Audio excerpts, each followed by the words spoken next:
No, thank you, folks. We will make a start.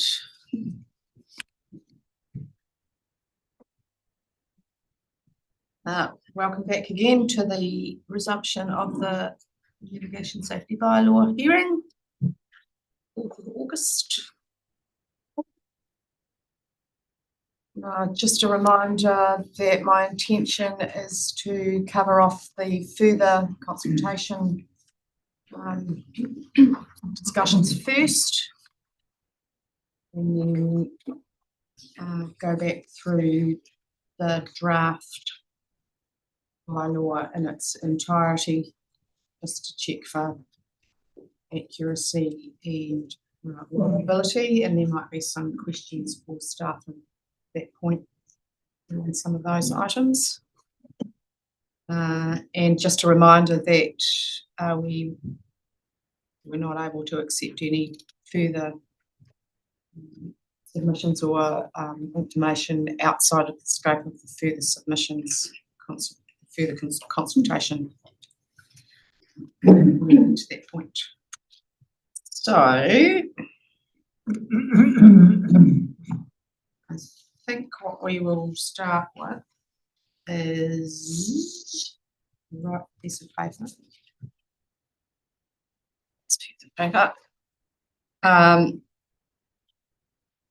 We have in front of us all of the redacted submissions on the further consultation. So redacted only refers to personal information. It doesn't refer to any of the comments that submitters made. The redactions have just been the personal information of any of those submitters because they're publicly available. And given that many of the submissions were similar, I think if panel members are comfortable, we can possibly consider them as a group. That would be the majority, actually. I'm looking at a large number of submissions from the members of the association, particularly. So there's submissions 41, 43, right through to 90 something. Panel members, are you? I've got a shows list. Yeah. Appendix A under the further computation. Yep. The analysis shows the numbers of some of the submissions relating to each of these things that we're going to see. Right. I would actually use that as a basis. So acknowledging that, and for efficiency's sake, I think we will progress through on a river by river basis rather than a submission by submission basis. But please alert us to anything that's extraordinary or contrary to the bulk of those submissions as we go through each river, and there have been a number of submitters we've heard from today with specific smaller details. So all of us need to be alive to those, please. Yeah, sure. So we'll work through appendix A.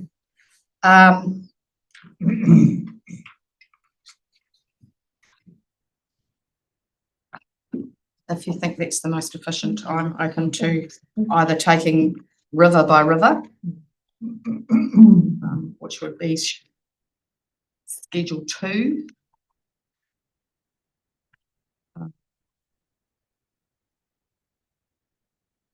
Just means a little bit of flipping about on Appendix A. How does that sound? Yep. So if we were looking at Schedule 2, we would be looking at the YO first. Oh, okay. That makes sense? Yeah, which was in the second, third page. Yeah.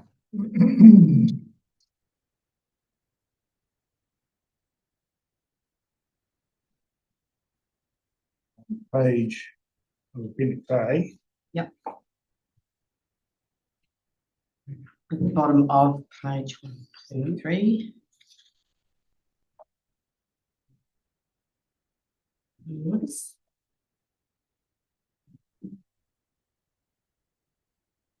Yep. Like that. Yep. Page 2 is that. That one.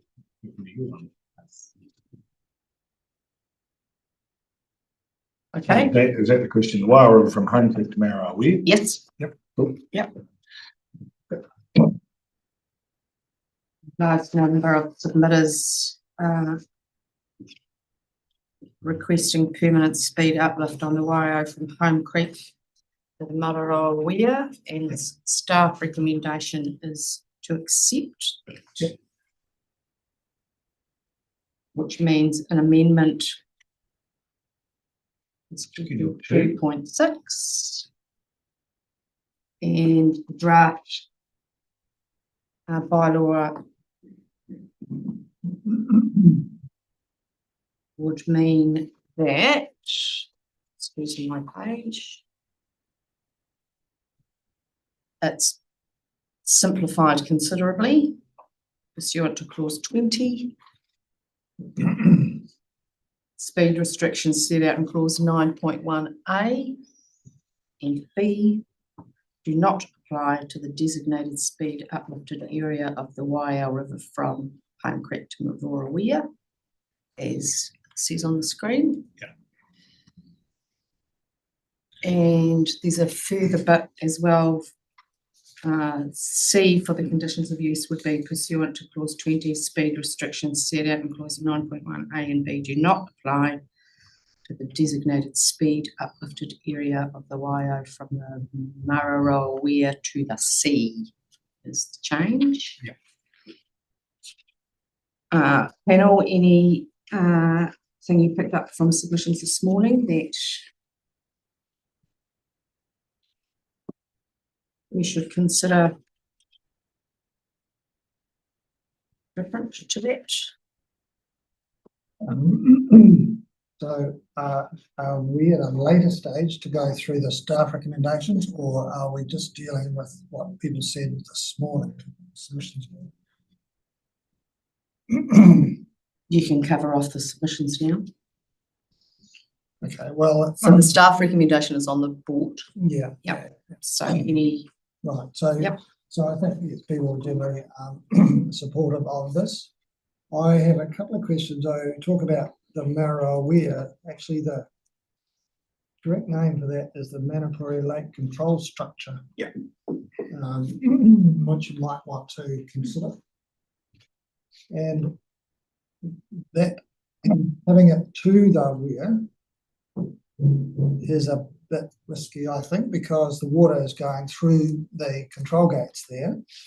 And normally at a dam, there is a distance upstream from the dam where you should perhaps 100 metres away or 200 metres away, something like that. So maybe that could be changed to within, say, 100 metres upstream of the Mararoa Weir or something like that. Lyndon, do you have? I think that is a sensible idea, and that would tie in with the Lake Tiano control gates, Right. where there is a buoyed system there, and that was put in place due to there was a few incidents around boaties getting too close to the control gates, and because of the rush of water that goes through there. So Does the Meridian arrangement have a distance not in it we would need to match? I need to look at the photos, sorry. Not allowed to fish within 100 metres of the weir. So maybe 100 metres would be okay. But you might have to think about that a bit on the safety. I think at least a minimum of 50 metres. Okay, because Sorry, can I Yep. join in? There's great changes at the weir at the moment currently with the Meridian, removing a lot of stuff. Now the entrance of the whale is going to be upstream by about 50 metres or more of the weir, the Manapori Lake structure. And ultimately, if we're looking at the other part where the river's open, we not want to have some sort of way of accessing the Mararoa from the Waiau above the Manapori Lake structure as well. So that confluence, if a boat could travel around there without going to the 100 metres, if you know what I mean. Yeah, I think that needs to be defined by where the Waiau River above the Manapori Lake's control structure comes into the Mararoa River, because that's what's is going to be happening. So looking at the photo I took the other day. So you want to have perhaps the ability, the wording should reference. you want to have the ability to come down the Manapori Arm, well, into the Mara. You don't want to have a, oh, we've got to go back up, take the boat out, go somewhere else and put it. As far as safety, Lyndon, how does that fit?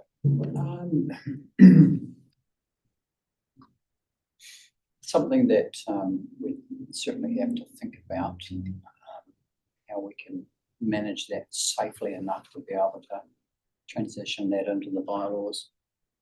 Perhaps the reference should be a geographical point rather than a distance from the weir. So that, and it'd be nice to be able to have the ability to be able to engage with the likes of Jet Boating New Zealand on how we can stakeholders and how we can appropriately manage that. Just sorry, are you clear where I'm coming from? I just need to make sure that I'm wrong, that you understand what I'm meaning.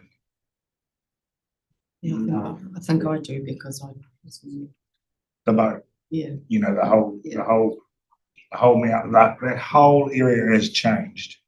The amount of channeling that's happening currently at the moment will make it safer access anyway, but we don't want to cut that off. No, that's right. Okay. Madam Chair, I'm just thinking of the times when the Waiau is in high flow, like 600 cubics coming down the Waiau between the Pearl Harbour and the lake control structure. There's quite a fast current going down through there, and if you were to get too close to the weir and your boat suddenly cut out or something, it would be a big problem. So I think that needs to be given a fairly wide berth, in my opinion. Particularly if you're a kayaker or not a paddle pair. We have that issue in TR now anyway currently, so ultimately at the end of the day, they have buoys, a string of buoys around. Yeah, there's no buoys. So there's no buoys there, but you can put them up, just allowing access to go from one river to the other will be fine. And I think that would be a conversation with Meridian, Yeah. who manages that particular weir. I think it's So with regards to that, responsibility to. so with regards to the safety side of things, I do like the idea of a row of buoys, but not inhibiting movement from one river to another. Does that word better? Yes. Yeah. I'm just conscious that we need to have some wording in the bylaw. So to recommend. You want to come? Do we come back to you on that? Yeah, might come back to that. Remind me before we close. Councillor Rodham, is there anything else? No, the rest of it's fine. So essentially, the staff recommendation to remove the seasonality, we are comfortable with. And the detail over the distance from Home Creek to the point above the lake control structure is what we're waiting for from you guys, yeah. Just please check that it fits with any other arrangements with Meridian or the Knights. Okay.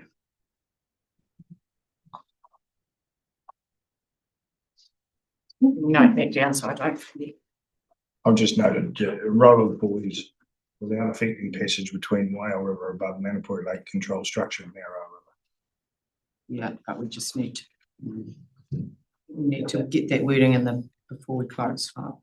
Maybe using the confluence of the two rivers, because if the handling is going to change that point, if we use the weir or any lack and long, that main and the confluence point then changes 200 metres, that would be where's that confluence point, that's a movable measurement, and then possibly the exclusion from the weir itself being a separately managed thing between ourselves and the power company or whoever is there.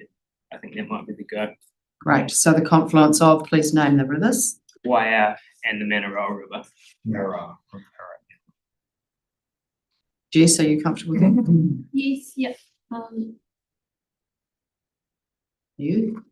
yes, yep, so we'll just have to, I'm not sure if you're editing them now, Deborah, but I can make a note of it. We can just use the same wording that we've used for the Mararoa River, just so it's consistent, but just adding the YO to that.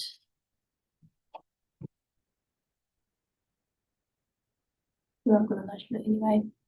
Okay, if we could get that before the end of the day, just so that everybody knows. Well, sorry to be a pain, but I do think that's going to be problematic because, as Paul says, the purpose of the new canal is to divert the water from the Mararoa directly at the gates of the weir. So, depending on where the canal finishes, it's likely to be reasonably close to the lake control gates.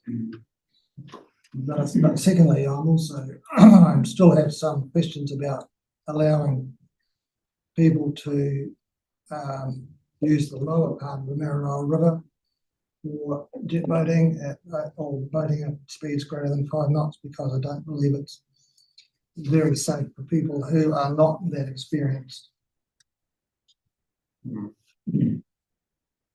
So but that's the second issue. The first thing is that I think talking to Meridian would be useful. If they will hear there, when the 600 cubics going down there, there's a very fast moving body of water, and anybody who is in any troubles, they would potentially get caught up in the weir, which would be disastrous, not enhancing safety at all. So, Councillor, can I just check that you're not comfortable with the confluence of the rivers being the point? I think that's because I think it will be fairly close to the gates of the weir, of the weir. But isn't the new channel closer to the control structure than the confluence of the Mararoa? No, they come together at one point. Yes. It's joining up the Mararoa slightly more, so it's actually Yeah. joining further away from the control structure. So I think the confluence would be fine in my eyes. Trying to Because I think remember. it'd be difficult to buoy that area myself personally. Well, that's an operational matter for Lyndon, so we have to make sure we've worded it properly so we can do that. The confluence. Just not sure, we're looking at Google Maps here at the moment, just exactly where this is going to take place. Development. The consent for that development will be on file because I sat on Will that. show. I'm just trying to think about the distance. I can't remember that. So If you can use that we'll draft. Consent. Can we draft the Yes. confluence? Yeah. confluence. I think in the meantime, that's Dependent on the distance being safe. Yeah, I think a discussion with Meridian might be useful. And the second point you raised, Councillor, regarding that particular section that you consider to be dangerous. Well, that's in the Mararoa River, which is the next one over. Right. So the WIO is we can move on from that. You're comfortable with that? I'm comfortable with that. Right, so, Yeah, I think it's related, yeah, so if we move to the Mararoa now. Having considered Mr. Mackenzie's. No, wrong page. Right, sorry. So the majority of submitters are once again in a group, allowing for a permanent speed uplift on the State Highway 94 bridge. Near the quay to downstream to its confluence with the Waio at the Mararoa Weir, as we shall refer to it in the meantime.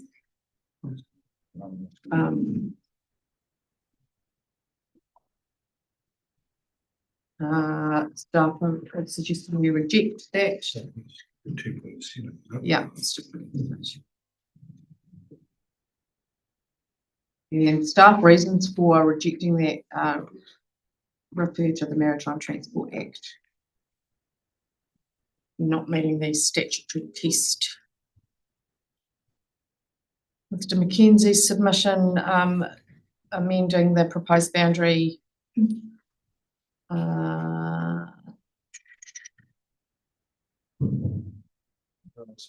the Mararoa Station Bridge. Is that that's correct, isn't it? Yep.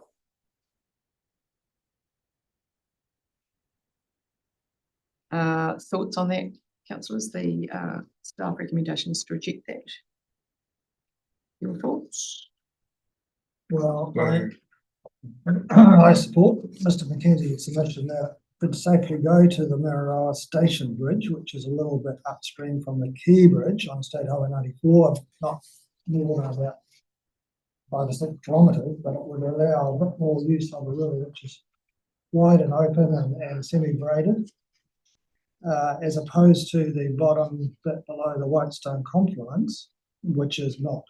It's very, as I've said earlier today, it's it's not that narrow, but it's very windy. There's some steep rapids in it. There's some big boulders in the middle of the river, and except that competent jet boaters, experienced jet boaters, would probably be able to negotiate that safely. But I'm worried about those that are not, and I think it'd be safer to go from the Whitestone confluence to the Mararoa Station Bridge and have that period open.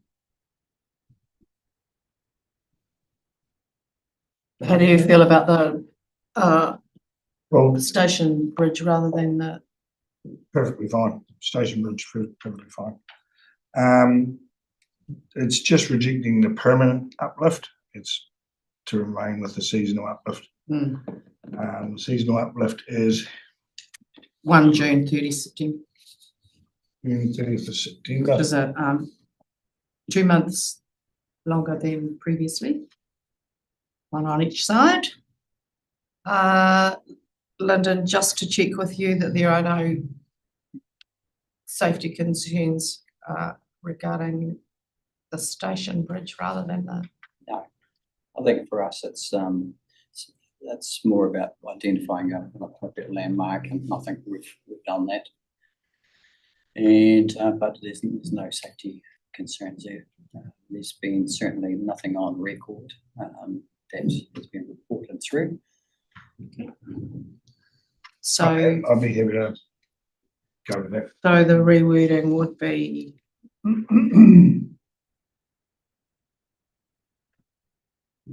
from the State Highway 9. No. No. That would be. What I'm suggesting, Madam Chair, is that because it's a known landmark, Yeah. The Whitestone River confluence to the Mararoa Station Bridge is relatively safe to boat. There's a bit below the Mararoa, the Whitestone confluence down to the. No, he's talking about the Mararoa Weir. Yeah. So currently it is that we have the Mararoa River from the State Highway 94 bridge near the quay downstream to the confluence with the Waio River at the Mararoa Weir. But what I would change would be the Mararoa River from the station bridge downstream to the Mara weir. Yep. That I would do. So it's all it's doing is changing that from Yep. the start point being Yeah. at the quay, being at Station Bridge to the Mara weir, still to continue on down to the Mara weir. Jess, have you got that? Yes, yep, so I've changed it to the Marrow Road Bridge, I thought it was published, but I'll double check. Is it station? Just check the correct name. Yeah, Mara.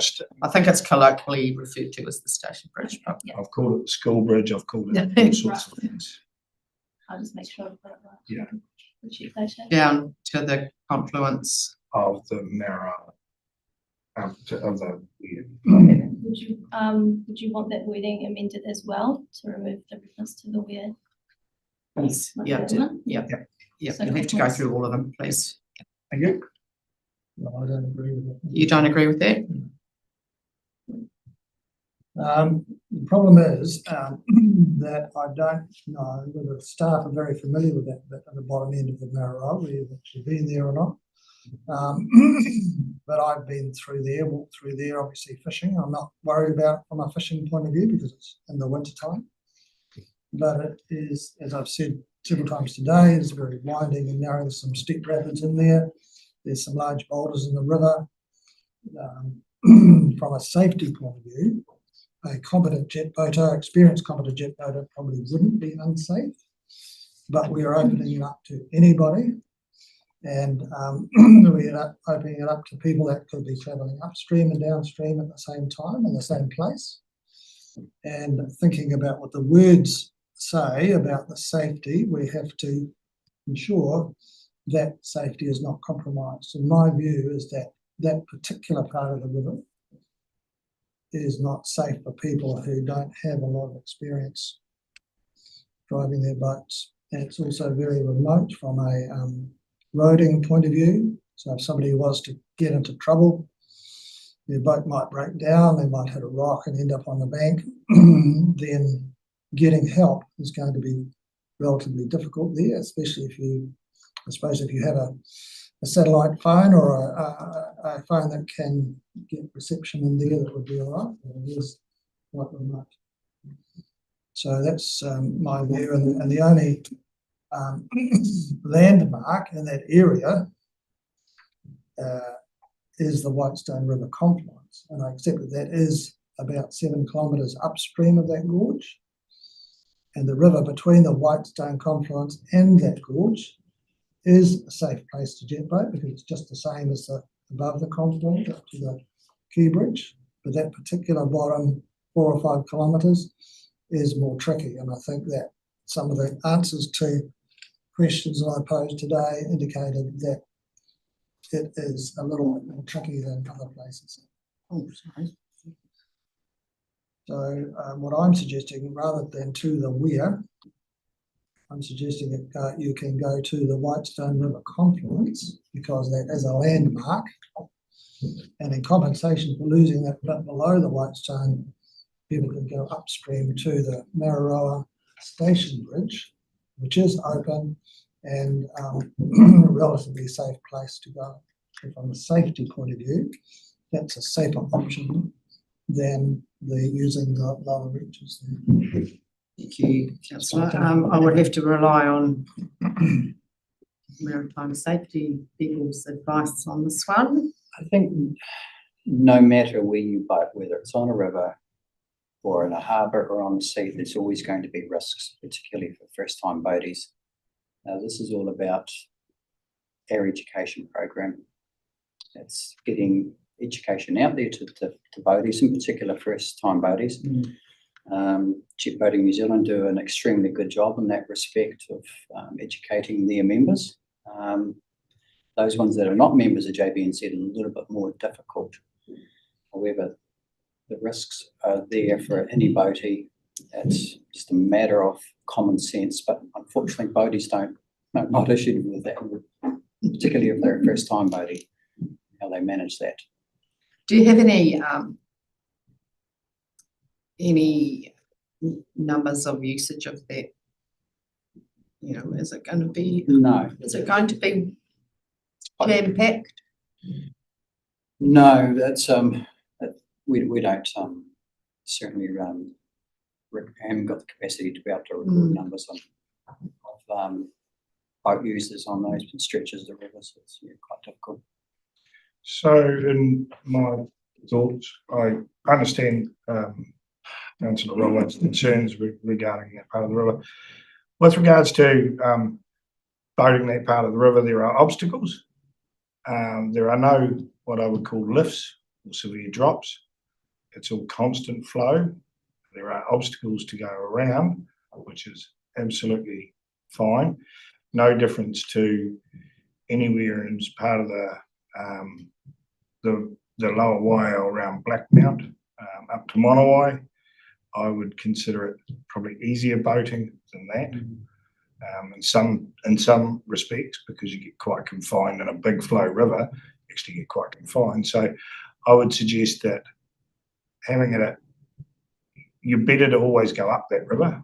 So I think it would be absolutely fine from the structure all the way to the school bridge, which is the Marae station. Ultimately, at the end of the day, it is when you're boating, you want a nice gradual flow. You know the flow's there. You're not looking, and when you're coming down, you're not missing drops or falls. There's none of that in there at all. It's only obstacles. Obstacles are fine. So I guess the other critical factor is the workability of it for you and for the users. And I think that in terms of education, no, I think that's something, and well, we've spoken at length with Jet Boating New Zealand, and they're very supportive and running a campaign for those members of the boating community that are not members, but when it comes to education, so they can certainly be a good conduit for providing that education. Okay. Well, my perspective is I don't want to be one of the people responsible for causing fatality by, putting through a bylaw that endangers people. However, from the evidence I've heard from submitters and from staff, I appreciate Councillor Rodway's concerns, and that's certainly in the back of my mind. But I think the proposed bylaw as it stands is sufficient, but relies heavily on an education program as best can be done, and we would be relying on the Jet Boat Association to help us with it, I suspect. So I think that kind of makes it 2 to 1 in regards to that. Yes, From the well, Marae Bridge. I'll just record my vote against that. So from the Marae Bridge at the station, Marae Station Bridge down To the confluence with the Thank you. wire at the That's what I would. MLC. I accept that. No changes to that. If there were incidents of serious injury or harm on that particular stretch of river, then I'd be the first one to certainly suggest it's not a good stretch of river to be boating. But in the absence of any reported incidents, it's a little bit harder to do otherwise. Thank you. So Councillor Rodway's this opposition recorded to that, please. The next part. Just covering off. Yeah, so that as far as the submissions go, that the acceptance of that covers off the submissions from Mr. Ford, Mr. Owen, Jet Boating New Zealand and Fish and Game in a way, given that there was some concern about the timing. Thank you. Right. 2.8 is the Wairau Rehiri, and we have no submissions on that river, I don't think. We can, nor the Purakino, so we can move to the Aparima. And again, a group of submissions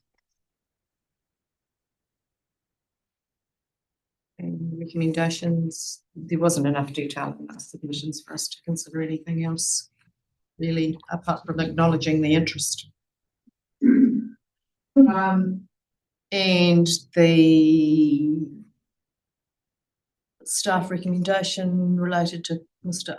Chris Owen in Jet Boating in New Zealand, accept or accept in part. And so currently, the bylaw, the draft bylaw,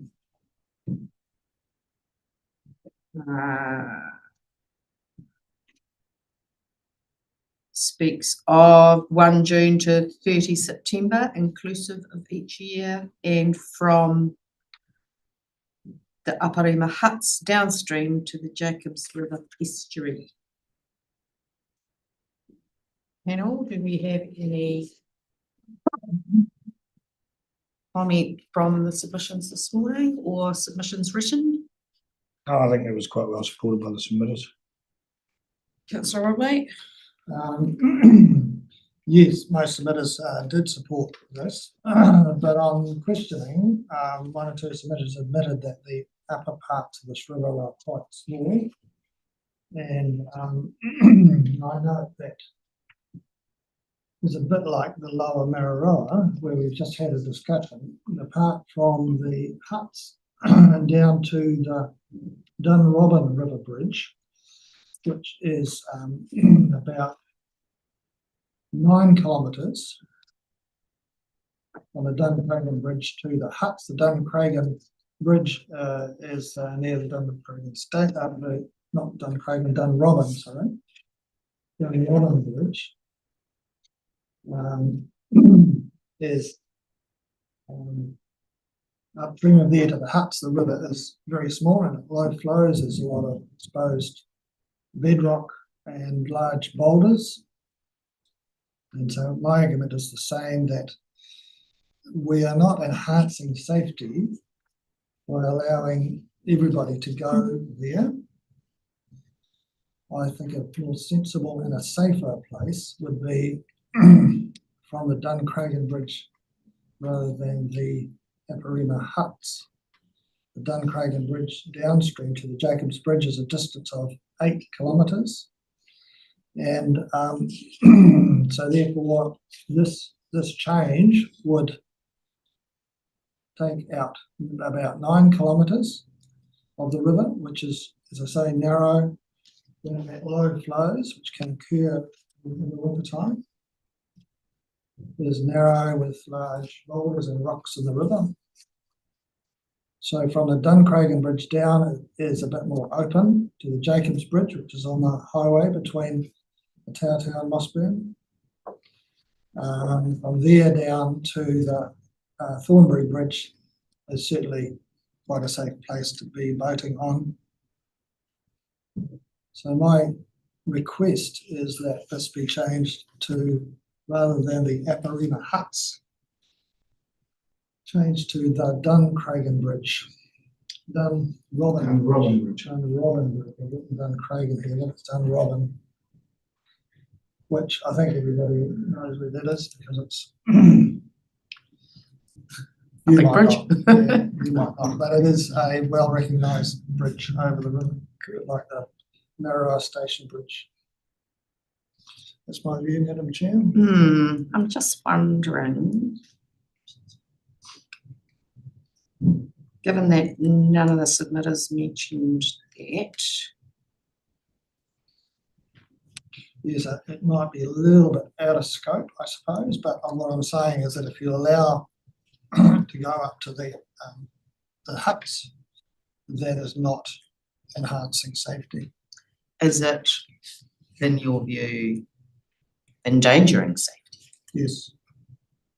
for particularly unexperienced boaters, but once again, it's fairly remote. There is a road that goes all the way up there to those huts, so that if somebody did come to grief, they could get out all right, go down to the station. I'm not sure what the cell phone reception is like there, but if people had a safety locator beacon, they would be all right. But it's just small and narrow and bouldery and rocky, and not like it is from the Duncragan Bridge down. Given that lots of the submitters spoke about suitable flow, timing the seasonal lift is from June to September. That flow at that time, better or worse for boating? Well, it'll vary. It's obviously won't be as low as it is in March, April, but you can have periods of low flow at that time of the year. You want to set a flow restriction, and you'd have to decide what that would be. Probably It'd have to be more measuring complicated. devices than all those things. Although one of the submitters this morning said that they use the flow recorder station on the Arete River at Lumsden, so it's something that people are familiar with. Lyndon, I guess the question is, would changing the upper limit, distance-wise upper, be more or less safe or no different? I think the rule that applied to the Mararoa River would be the same here. I think there are no recorded incidents of any boating incidents up there of such. So there's no historic data for me to go on to say otherwise. Once again, it comes down to education of boaties and a bit of common sense and area knowledge, which go hand in hand with education. I don't think it would make any particular difference.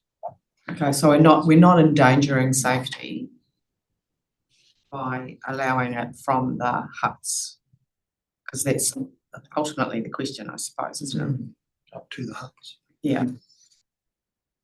How well do you know the area? No, I don't know the area overly well, but I think it's just like any particular river system, as long as we have a good balance in terms of education and know where to look for river flows and river levels, which ES has a good system for providing that base of knowledge for boaties, that I'm sure we could certainly work with it to make sure that it's as safe as possible.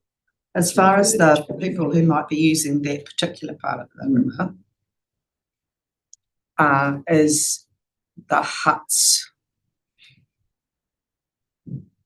more workable for users? So is it more easily identified as a place rather than the Dunrobin Bridge, or for workability for the people who may or may not be using the section, which is likely to be the best? Well, you've got the Dunrobin Bridge, which is actually it's quite a raft of river after that. You got Dunrobin Station Bridge, and then you got the huts. That time of the year, they'll be boatable. Absolutely fine, I believe. And that's what I'm talking about. Low flow, there's going to be some points where you'll just turn around. But at that time of the year, normal flow, fine. I think what we're trying to achieve here is safe access. So Good roading all the way up through there. sense prevails at the end of the day, and whatever activity, whether you're on the road or whether you're on a boat on a river. Okay, and given that none of the submitters raised a concern about this particular section, I'm comfortable to leave the Aparima huts as the, I'm comfortable with that as well, thank you. and it seems to be a slightly more safe point than none at all, which we also allowed. So, I guess my question would be the Jacobs River estuary and whether we've covered off Mr. Mackenzie's point earlier. But that's another part, isn't it? Yes, there's a Jacob. Yeah, estuary. there's two. Yeah, Yeah. sorry. So, Okay, so as far as I'm concerned, that staff recommendation as it stands, Yeah. from the Aparima huts to the Jacobs River estuary, it's quite hard to say, 1 June to 30 September. Okay, yes, Mr. Runway, do you want your, Could I just clarify where the Jacobs River estuary starts? that's my confusion. Like it's river estuary. Would be right at the, where the conflict, where it's Is this in the top but not to the James? down to the Jacobs River. According to that, and We're looking at the Jacobs River Bridge. So I suppose if you're going to, you're proposing that the Jacobs River estuary be open. Well, it's basically all the way down the river, I suppose. All the way down the river through the estuary itself. Okay. Mark, do you want your opposition to that recorded? I do. I don't think it's safe to do that for inexperienced jet boaters. Thank you. And acknowledging the wildlife comments from the fishing game. Oh no, sorry, that's the wrong page.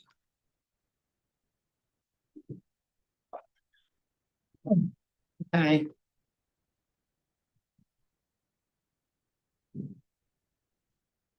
And Mr. Chris Owens' submission, staff recommend we reject that, which we have done by accepting that new conditions of use. Correct. Right, Oreti.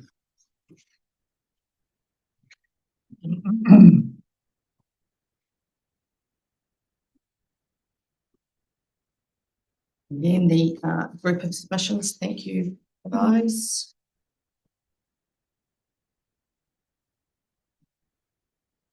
And quite a substantial change in the staff recommendation, which many of the submitters acknowledged as being helpful, if I'm not mistaken. It certainly seems to be much more easily understood and workable from staff perspective, I would think. The changes being at this point recommended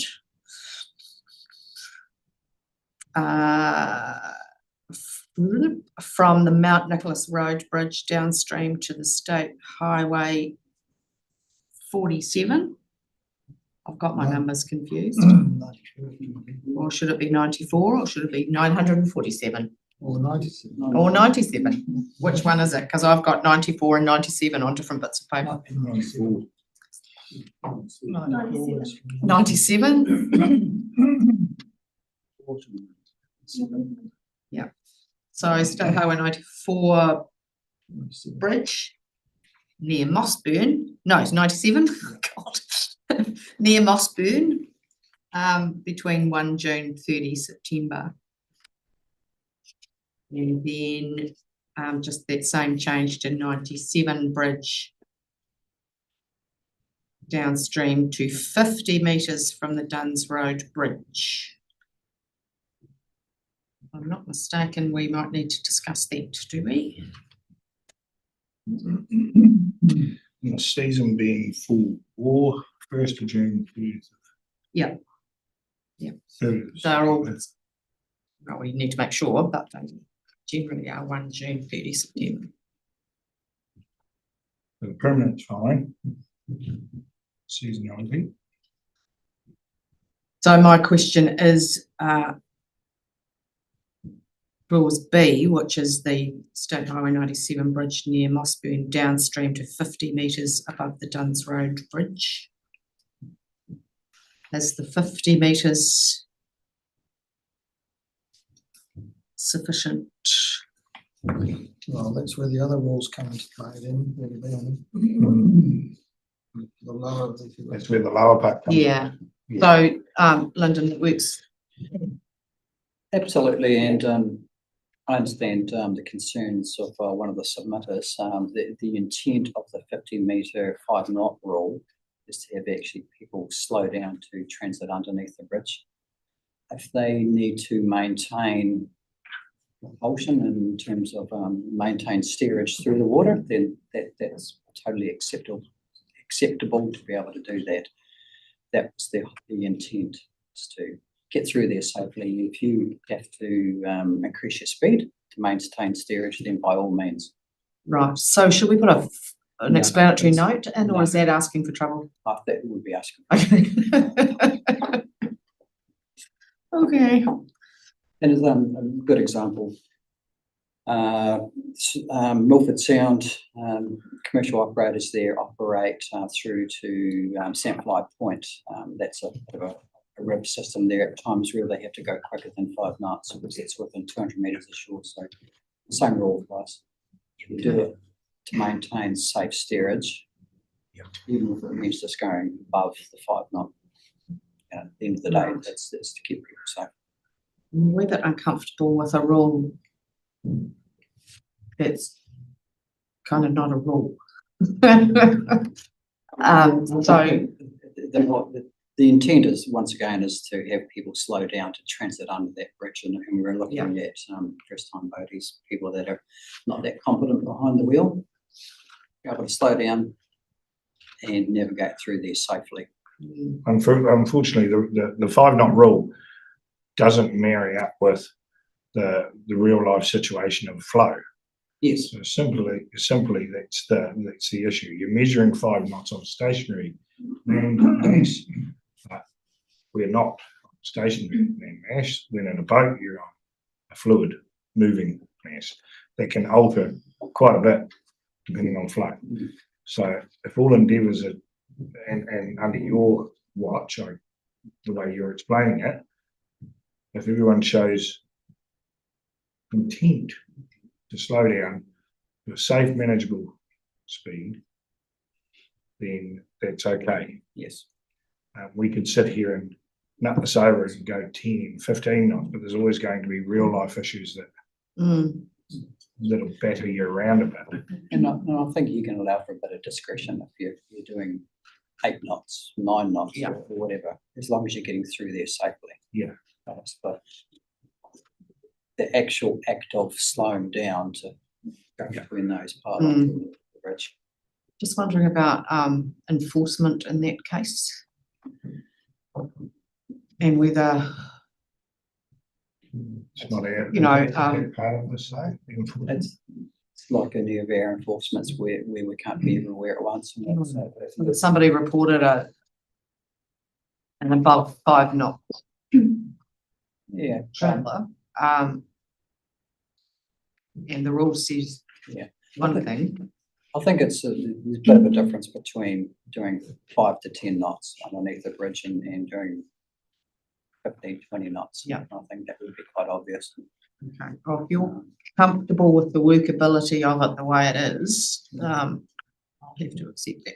Find your power, please. You can have your own power back. Yeah, I understand Lyndall's concerns as a real life situation, but there's no, I don't know any other way around it other than, if someone's not safe, then they will be held to account. If someone is safe, then they shouldn't be held to account. You could always put a clause in the bylaws to say maintain such speed as necessary. Safe. It's a safe speed, safe to enable safe passage. As soon as you put that in, someone's going to use that. Yeah. Someone's going to use that. Safe passage. That becomes a loophole for someone. So to I would just leave it the way it is, and you're the policeman. we all make the decision when it comes to that side of it. And once again, it That- comes down to a bit of discretion. The other side of that though is that there's London. There's two of them. So that puts a lot of onus on your shoulders. So if you're comfortable that this has longevity and workability, then I'm comfortable to take your advice. Certainly. Well, now Mr. McKenzie talked about the rate of flow through under the bridge at Riverton on the Aparima estuary, and that is much faster there than under the bridge on Duns Road on the Reti. The Reti is much wider river. I have been on a small boat in the Reti underneath that bridge on many occasions, and the flow is never such a speed that it would cause problem, even if you're travelling at a slow speed. And that's what I do, and so I don't think that's a concern, so I don't think we need to change that in condition B there. But I do have a concern about the other part. Part A, and this is the same as the lower Narrow, same as the upper Aparima. I don't believe that we are ensuring or promoting safety by allowing individuals to travel on the upper Reti as far as the Mount Nicholas Road Bridge, because it is a very remote place. The river is quite small. There are large boulders in the river. You're right at a reasonable flow. But what we're allowing people to do there, to go there regardless of their experience, is to travel in that area during the winter time. Mount Nicholas Bridge is at about 600 metres above sea level. It is very cold, very remote. There are no roads in the area. If people were to come to grief, if their boat stopped going, there would not be a safe place for them to be. So I cannot agree to that particular part of the Schedule 2. It would probably be safe enough to go up to the Three Kings, which is where the Regional Council has a water recording gauge. There is a house nearby, the manager's house for the Centre Hill Station.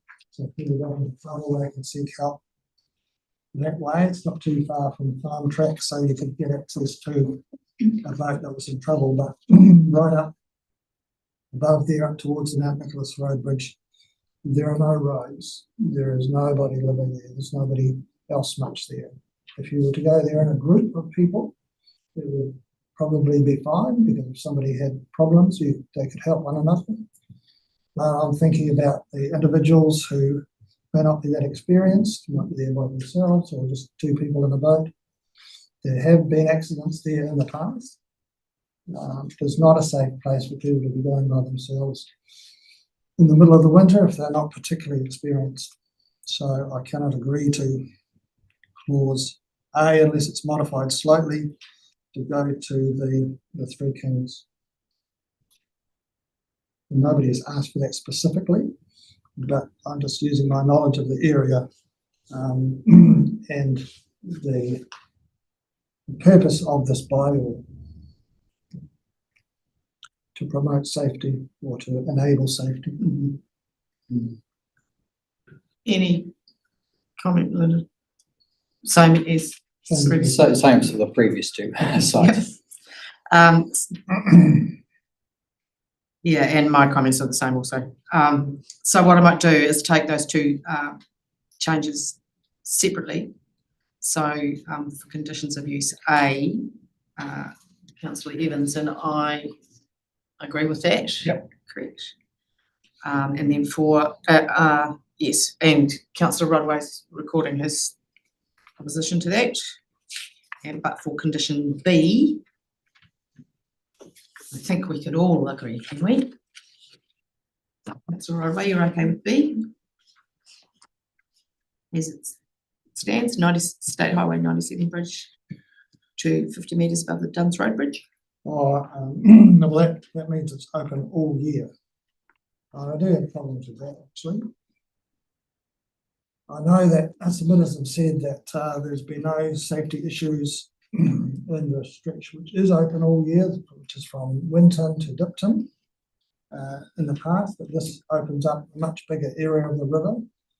The Ariti River has about 12,000 angler days on it, which are in the summertime. Anglers are going to be some fishing from the bank, but others out in the river, perhaps tucked in by some willows somewhere. So allowing jet boaters to use that all the time, I think that's a risk to, not to jet boaters in this case, like I've said, argued earlier, but to other users. Particularly when the river is at a low flow, below the medium flow at the Wallace-town Bridge, which is about 27 cubic. Somebody mentioned that this morning. If the river flow was above that, was above 20 or 30 cubics at Wallace-town, then this risk wouldn't be so great, because people wouldn't be out in the river, people probably wouldn't be swimming, and therefore it would be relatively safe. So I can't agree with that item B unless we change it to say that it could occur when the river flow at Wallace-town was more than 27 cubics. There's no upper limit, and people wouldn't go when it's in high flood, I suppose, when there wouldn't be a danger to anybody then. But if it's above 27 cubics, which occurs probably up until about Christmas time, early December, most years, that would enable jet boaters to use the Ariti River right up until early December in most years. But after that, when the river gets low and there are more people using the river, more people in the river, swimmers and anglers and maybe other people in kayaks and that sort of thing, that is a greater risk and less safe in those circumstances. So if we can change that to, if the river was above 27 cubics at Wallace-town, I would be happy to go with that, but otherwise I wouldn't be happy to go with it the way that it is. Right. Lyndon, is that even possible? I'm thinking the enforceability of that would be actually quite difficult, to be honest. And I absolutely hear what the councillor has to say in regards to that. Madam Chair, we did hear one of the submitters this morning say that they do refer to the river flow level, because they don't want to go when it's too high. So it is something that is well used by other river users. I know, and it's something that is, I disagree, I'm sorry, but it is enforceable. If you look at the flow at a certain time and you see somebody in the river, you know it's either more or less than 27 cubics, and so it's well, it wouldn't be too difficult, I don't think. I think it's fine the way it is. You guys have sat down with stakeholders and discussed this and gone through scenarios, obviously, with there was two major stakeholders, F&G and JBNZ, we discussed this with, so I don't see, I'm comfortable with the work that's been done and the talk that's been done around this, that my bringing in what could someone that's not, whatever it is, then no, I think it's not going to be a major highway here. We're not talking about Queenstown to Te Anau, and this is it's access. If it's low, then it won't go. Yeah, I think a couple of submitters this morning mentioned how busy parts of the Ariti can be in the summer, mostly, because I don't want to go swimming in there in the winter. No. Personally. So that's to be taken into consideration. But the thought But- was to. But I think it's important that we remember that the submitters who have engaged so actively and so thoughtfully are not necessarily the people we're concerned about. The concern is for the city boy, for want of a better term, who takes his mates down there and because they've just got a new jet ski or something and they want to go. So it's the bylaw has to be workable kind of for the lowest common denominator, for want of a better phrase. Don't mean to malign anybody with that term, but so if you are sure that these conditions of use are a baseline that anybody can understand and use, I'm comfortable with that. I think that having to refer to flows, your average Joe down the road who decides who wants to go for a swim or a whatever is not going to look at the flow meters. And so I think that might just be complicating things more. So I'm comfortable with it the way it is, just out of practicality, workability and general safety. So Councillor Evans and I would I'm comfortable. agree with B, and Councillor Rodway doesn't. Yeah, that's correct, Madam Chair. Thank you. So as far as the submissions go, that covers off the second part of that as well. Fish and Games submission was slightly different spots, slightly different timing, which has been rejected and by staff and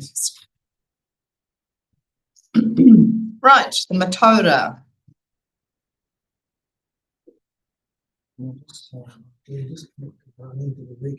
Oh, Deborah, excuse me, can you let Councillor Rodway back into the stream, please? Thank you. So the Matoda, again, acknowledging the group of submissions, thank you. And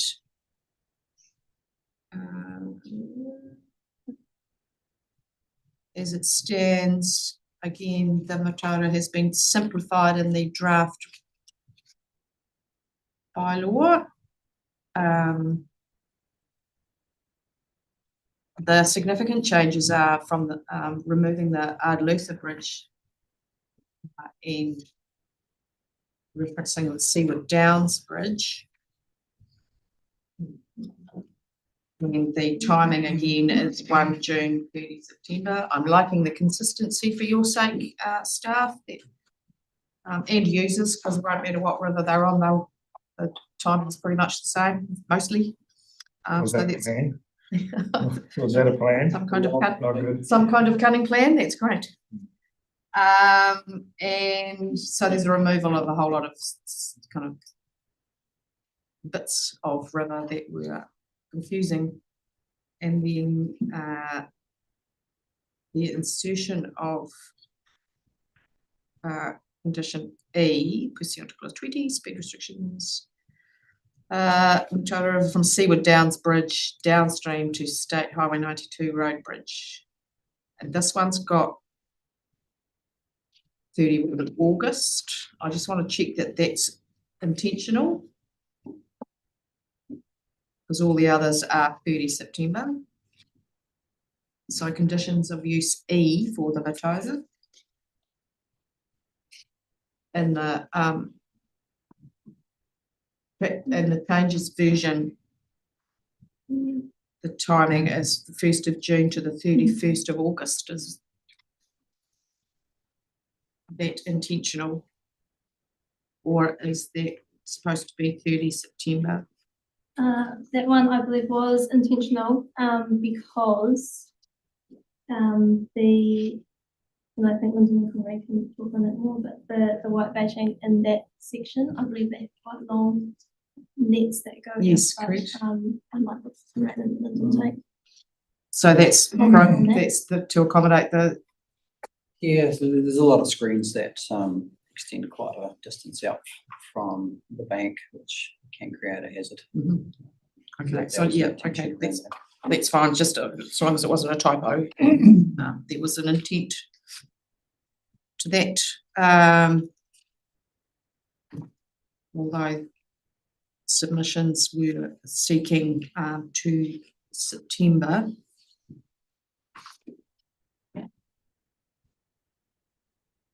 I think that the white bait season of September is important. Still gives an extra month. And submitters from this morning, did anybody pick up anything in particular from that? Yes, no, I think that's a little bit problematic. The point you raised, Madam Chair, a minute ago about 31st of August. Did you say it's something to do with white baiting? Yeah. The white baiting season now is from October and November. September and October. Sorry? September and October. First of Oh, September. September, 30th of October. October. Oh, okay, sorry, it's corrected there. September, October, so that's all right. Yeah, okay, but it is open downstream of State Highway 92, which is a Gorge Road Bridge, all right? Is this F? So it's open all the time there. There's more white baiting downstream of the Gorge Road Bridge than upstream of the Gorge Road Bridge to the Seaward Down Bridge. I'm not sure how white baiting, restriction for white baiting could be put in place from Seaward Downs to the Gorge Road Bridge and not below the Gorge Road Bridge where there's more white baiting. If that was the rationale for it. I think for that lower Matola down, from the State Highway 92 road bridge to the sea, that was been permanent for a long, long time. I imagine because it's tidal. Yeah. For that section above to the sea. Seaward Downs, yeah. Yeah. The submissions that we received on that one didn't extend to September. Was permanent or 31st of August for both of them. So that's why we did it that way. Okay, so you're suggesting that F has No. conditions of use F has always been. Yeah. And I'm trying to understand why there should be a difference between Yep. the two reaches of the river. Mr. McKenzie this morning said to us, told us about the size of the river and everything all like that. But it seems to me that if you allow the speed limit to be open from State Highway 92 road bridge to the sea, the same should apply from the Seaward Down Bridge to the sea. I think for us that came back to the information that we had to make these recommendations, of course. Unfortunately, we weren't provided that information in the submission to make that judgment. Except for Mr. McKenzie's submission this morning. Yes. I believe he was requesting permanent. Sorry? I believe he was requesting permanent this morning, not seasonal, which is different again for that permanent one. Yeah. Our position was that statutory test needed to be met as well. Yeah, so that's our reason for that recommendation. Yeah. All right. What do you think, Councillor? I'm happy with the way it's another question. This has been agreed on, isn't it? And standardising the dates. It's fine. Yeah, okay. Councillor? Well, again, like the Upper Arete, the Matara now is proposed to be from Fairlight, which is at the very headwaters of the Matara River above Garston. downstream to the Seaward Down Bridge in June and September.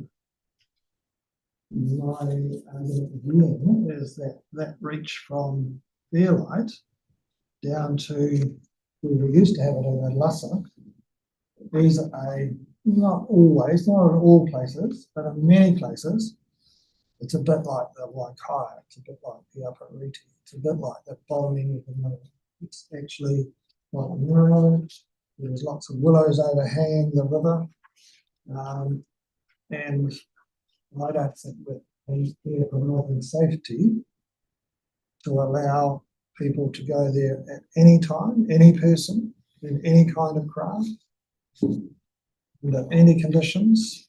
That is not promoting safety in my view. So I propose that we change that back to Adlassa rather than Fairlight.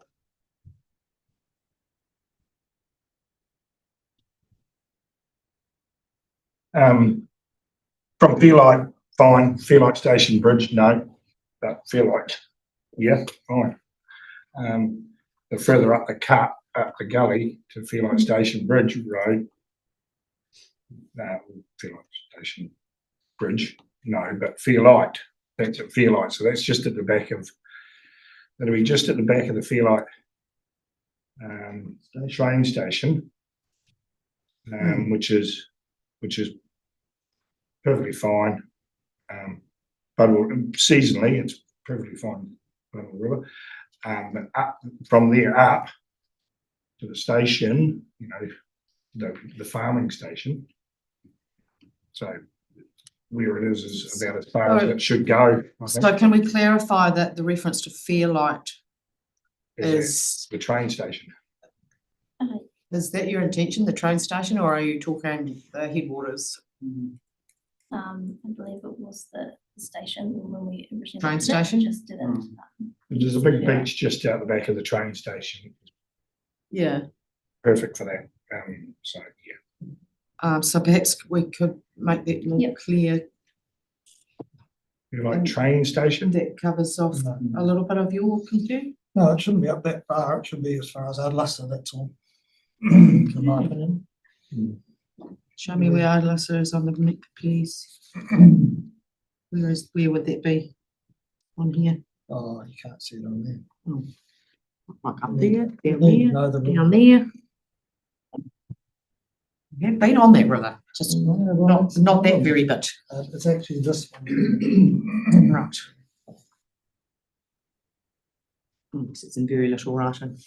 Yeah, it doesn't say Adlassa. Yeah, it says the name of the road, which is the Keelings Bridge Road. Right. So, I mean, I'm just making that point, Madam Chair. Yep. because It's clearly a much different river to the river further down. Much narrower, more willows overhanging, two lakes upstream and downstream at the same time. The experienced people here know how to control a boat in that situation. I accept that. But when, as you said before, when I'm talking about those people, we're talking about people who may not have had that much experience. And it's not a problem from a access point of view, although through the Nokamai Gorge, Cattle Flat Station through to Parawa, well, not Parawa, to Nokamai Station, that is very remote in there, but the river is wide and open, and it's probably not too much of a problem in that particular part. But then you get up above Nokamai Station, the river goes it's quite narrow. There's lots of willows overhanging the river in many places. It's just not a safe place for an inexperienced person to be travelling by themselves. And if we allow this, then we're risking their misfortune. Which is certainly not our intention. Well, it's what's going to happen. But it's not the Nokamai River, it's not the Nokamai stream we're talking about. No, I'm just doing that to the Nokamai Stream joins. We're talking about the Tara. I mean, if it's helpful, you know, we look at boating incidents that happen around the coast or within Southland's and navigable waters. Riverton Bar, for example, we had a fatality on there, 3 drownings. We didn't close the bar off because of that particular reason. You have to accept there is a level of risk of whatever boating activity you're going to undertake. The river system is going to be no different. Yes, first-time boaties, they should exercise some caution in navigating those particular stretches of the river and slow down to the appropriate speed to be able to navigate it. I would like to think that it's manageable with the right common sense applied. I would just like to remind us all that common sense don't always go together these days. So we do have to allow for the not so common. However, as far as it being workable and clearly understood and in my view, not endangering people, actively endangering people, I think I'm comfortable with Beer Light train station, or whatever you're going to call it. What are you going to call it, Jess? Station at Bylaw downstream. Right. To Seaward Downs, 1 June, 30 September. Yeah. Clause D does not change. E is new and go from Seaward Downs Bridge to State Highway 92 Road Bridge. Noting that 31st of August is the end of that period, and if continues as was, right? So we take these all in a lump, I think. Councillor Evans and I are okay with both all of those. Councillor Rodway is recording his opposition / displeasure. Well, only to the word clear light, but it should be further down the river. Listen. Okay. I'm quite happy with D, E, and F. Great, right. Make sure we note that. Thank you. So that takes us through the rest of those submissions. Yes, on 2.13. So many of the staff recommendations are evident in the draft anyway, so it's good. Waikaia. Nearly finished this section. Don't have any new conditions of use there for the Waikaia. Requests for permanent speed uplifts from the bulk of those submittals, and specifically timing from Mr. Chris Owen and Jetboating New Zealand, and reference to Piano Flat in Mataura, and a timing one as well. So that new conditions of use from the Waikaia, from Piano Flat downstream to its confluence with the Mataura River between 1 June 30 September. Anything raised by submitters that you would like to consider, Councillor? No, I'm happy with this, that this has been worked through with stakeholders and the agreements. You wouldn't really want to go any higher than that anyway. It's a pretty nice area, so no. So Nothing from the submissions this morning, or no, submissions? Thank you. nothing that would change the at the end. Councillor Rodway? Well, again, this is a bit like Derek Tower. The Waikaia, for those of you who know it, is a very relatively narrow winding river. It's not like the Ariti, it's not like the Aparima, it's not like the Mararoa. It's not like the lower Matara, it's like the Matara upstream of the confluence of the Waikaia, upstream of Lassa. It's got overhanging willow trees, it has quite tight bends in places, so that the sight distance, two boats travelling in opposite directions at however fast they're going, 30 kilometres an hour or something. People who are not experienced boaters would potentially get into trouble there. I think having organised trips on the Waikaia where everybody's going in a group and they're all going in the same direction at this time of the year is fine. But opening it up to everybody is not, in my opinion, enhancing safety. Thank you. Anything from submissions that you wanted to pick up on? In relation to I that? don't think anybody is of the same view as me. Anybody with differing views to you? Well, I did want to ask whereabouts exactly is Piano Flat? There's a number of spots up there. Well, there's a camping area, and then there's it's a general area rather than a particular point. I believe it's mapped to the camping area. I think I know the maps are quite zoomed out, so it's hard to tell. But we can double check that now. So the camping area you suggest? I believe there's a swing bridge there inside that camping area just before you get into the beach forest. That might need to be a bit more specified. Not that I agree with it, but it would help. I would agree with we need a specific point as such. Yeah. But it needs to be somewhere safe to park up on the side of the river.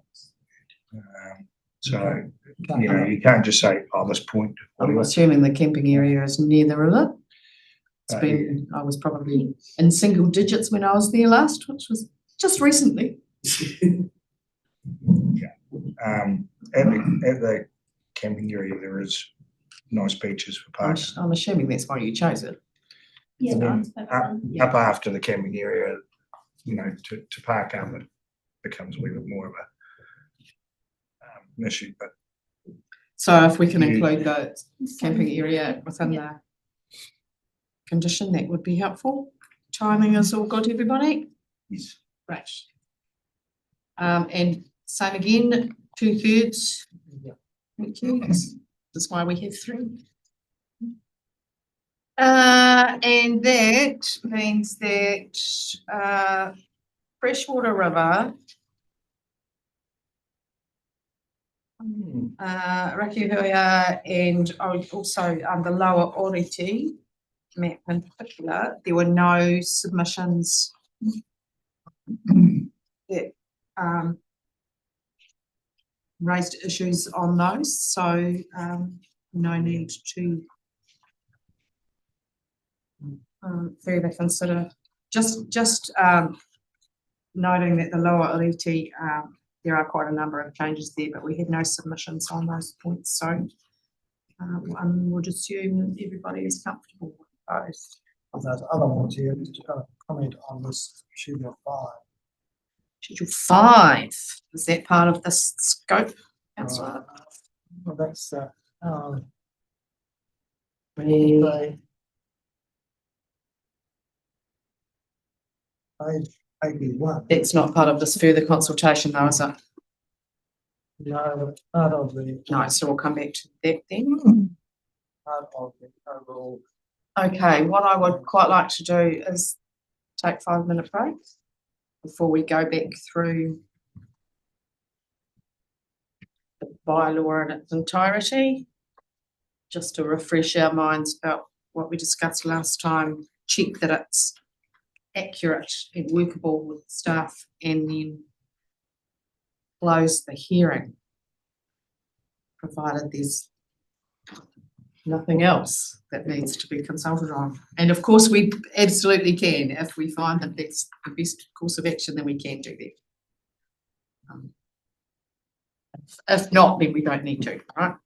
So it's 2:05 now. Can we be back at 2:15?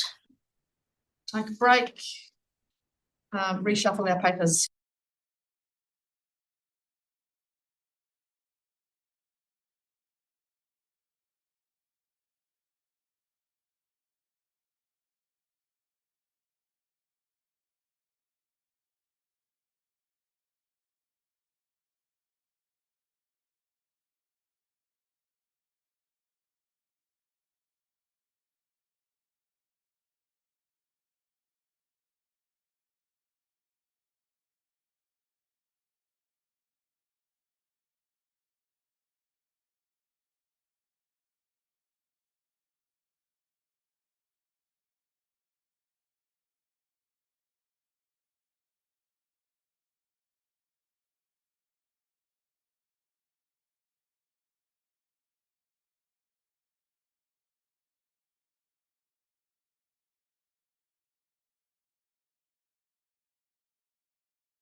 Sorry, folks, we'll just be with you in a minute.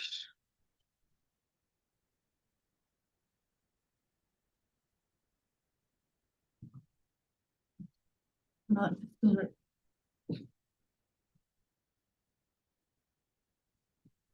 Oh, Just from not at all. within, not without. No. It's through review. I'd like to welcome back again, everybody, hopefully for the final time to the navigation safety bylaw hearing. We've already discussed the further consultation section. Sorry to interrupt. Sorry, I just, we just still need to go through Jacob's River history. Oh, sorry. At the start of the, Oh, did I miss it? Apologies. we skipped straight to schedule 2, but it's just. Oh, sorry, thank you. Oh, give me a page number. I haven't got a tab in it, that's why I missed it.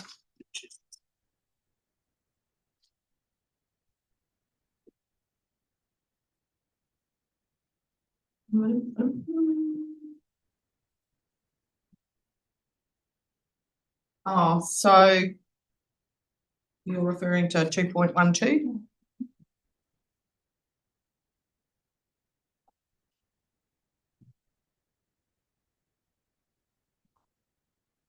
Or something else that I missed? Not sure we 2 point, yeah. 2.12? 1 point. 1.5. Oh, sorry, go back. Yeah. So what have we got? written Oh, I there? see. So that year was just all, No. that's the whole channel, isn't it?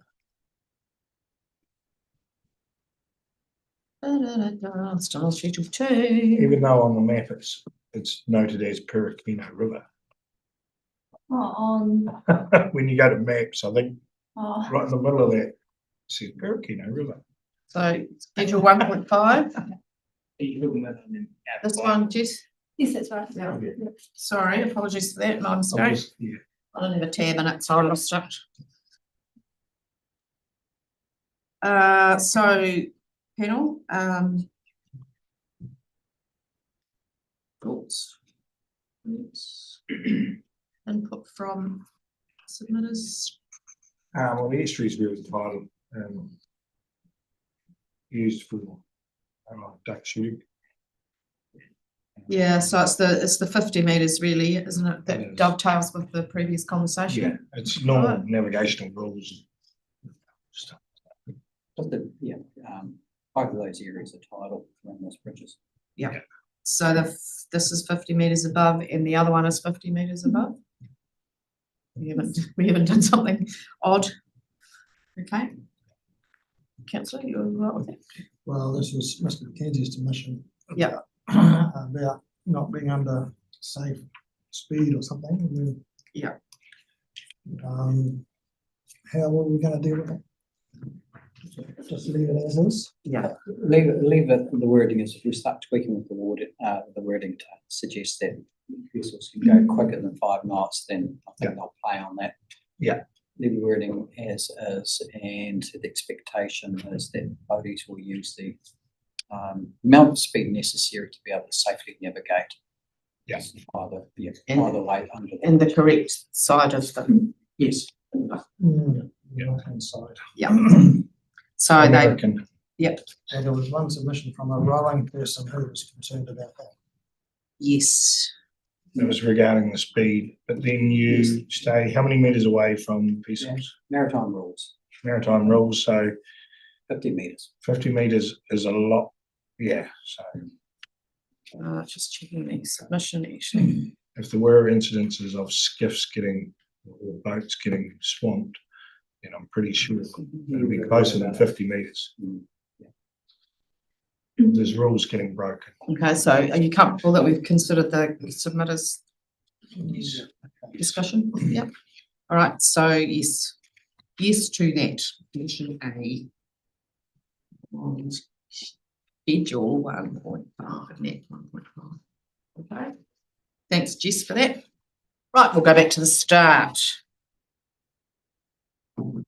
I imagine that most of this will be kind of page turning, double check. Yeah. But please sing out if you suddenly detect some impact from either this morning's discussions or when you reread the bylaw, anything that we had missed the first time round. But generally speaking, we, unless it's a really pressing issue, we shouldn't revisit too many of the decisions because the submitters have not had further input. So, without wanting to hurry, but being efficient, we'll take it page by page. And if we can, any changes we make can be tracked on the screen, then that might make things more efficient at the other end. So, contents page, fairly clear. I'll ask you to double check when we finish that the page numbers do actually match with the with the pages. So part 1 preliminary provisions, obviously some dates to go in there. And a definition as discussed last time. In red, anything there? Page 6, more definitions. Nothing impacted from today. No. And then from last session, the addition of jet ski to personal watercraft. I do have the staff recommendations beside me if we need to go back for anything. Page 8, jet ski in there again. Yeah. Reference to maritime rules. Must shall. So 9.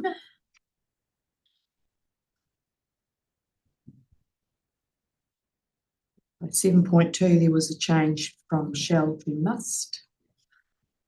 I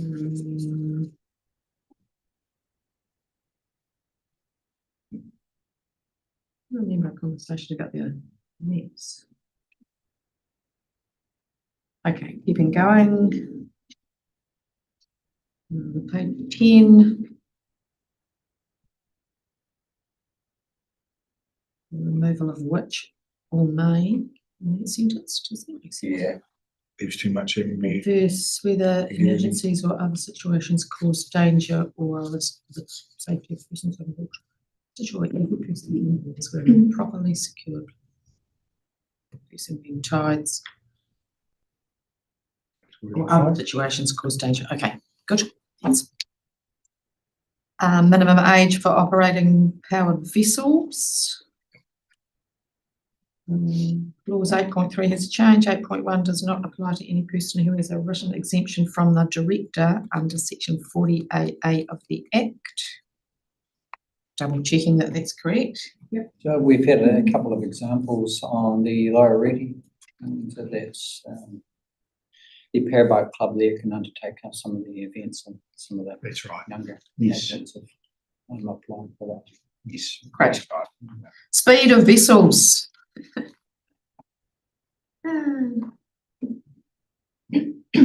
So no actual changes to that part of the bylaw. No.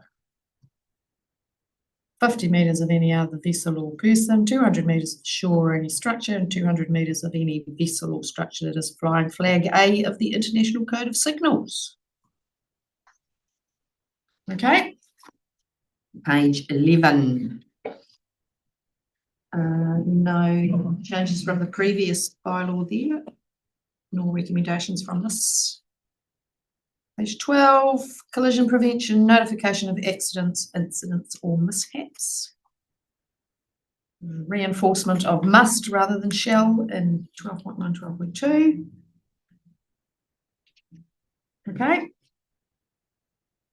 For any reserved areas and restrictions. I'm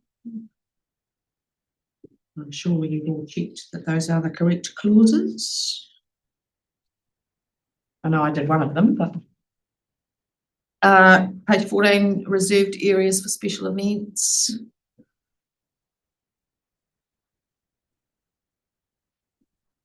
No changes in here. It's much simpler bylaw than it was in its previous life, so I hope that it's workable for everybody. D has the addition of defence purposes. Yeah. As I think requested by an officer, actually, wasn't it? Right. Access lanes, conduct in and use of access lanes.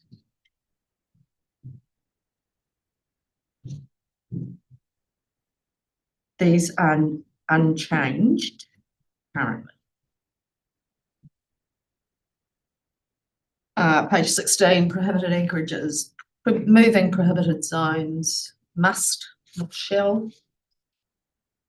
And the speed uplift areas, 20.1, 20.2 has been reworded, removed and reworded. No person. Is that what we intended, gentlemen? Intended, yes. Okay. Rubber safety rules, all good. 18, page 18, part 4, operating requirements. We want a lot of submissions on much of that, apart from, seem to remember, swimmers must and shall for 27.3, must only display them when 20 is all clear of changes, water skiing or towing, swimming, diving and related activities around wharves. No changes there. Open water swimming. The addition of it's a good addition. when swimming between sunset and sunrise must tow a light safety float. A lit safety float, excuse me. Unless accompanied by a support vessel. I don't think I've ever seen that happen, but that'd be good. And between sunset and sunrise. Marie McDonald, I've got some good Okay, photos. so there was some. she's towing a big, huge lit duck. Right, Oh, okay. Okay, so that's good. So it's not just say a headlamp or something silly, it's got to be something that you can tow. Cool, that's good. That's very sensible. She's their Very voting sensible. safety ambassador, so she's walking. Oh, right. Yeah.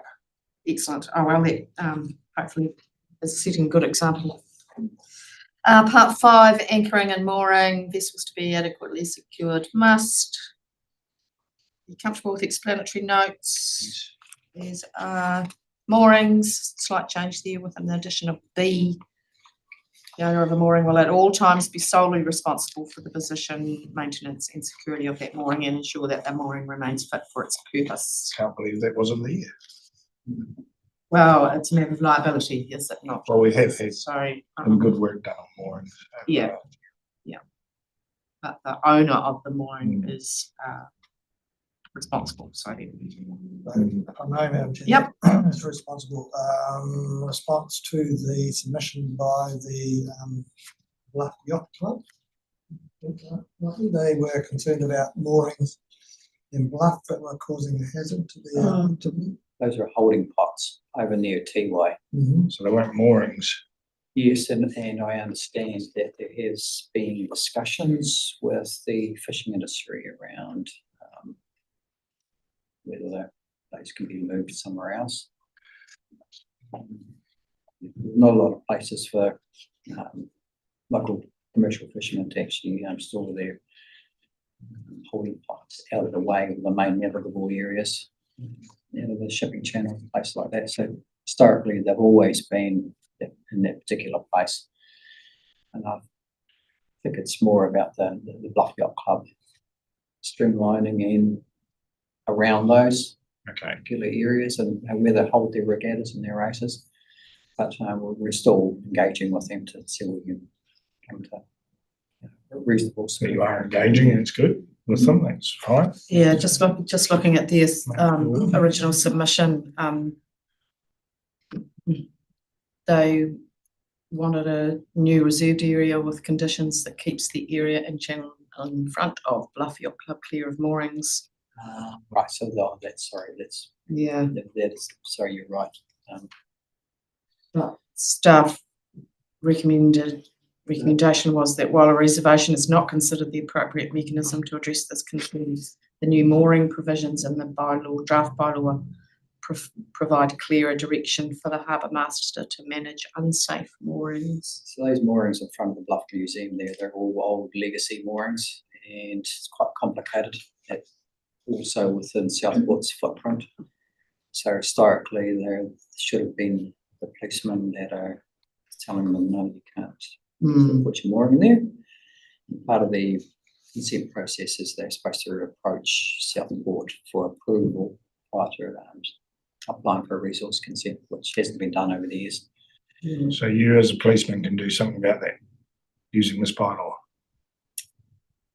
With the Possibly. compliance team. Yes, Yeah. good. Yep. No. Because 35.2 is no person shall lay or move a mooring unless.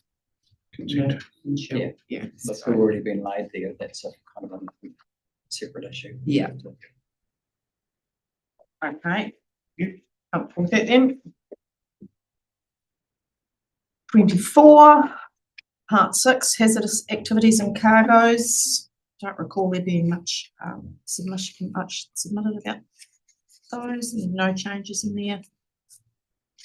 Part 7, Bluff Boat Ramp and Trailer Park. We did have submissions from the Invercargill City Council about that. I think we've been to a suitable place for that. No changes anyway.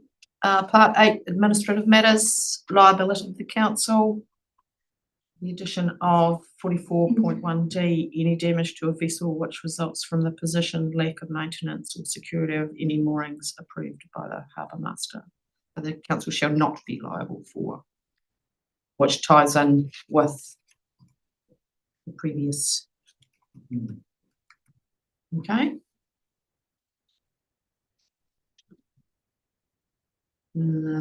47, 48.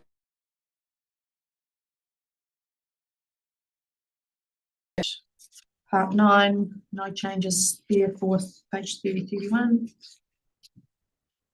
Part 10, savings and transitional provisions. Do remember quite a discussion about transitional provisions, but I think we've got there. Right, Schedule 1, postal orders. Reader's Guide has a clause change to 13 and a clause change to 20 from 19. Assuming those are correct. Let me check.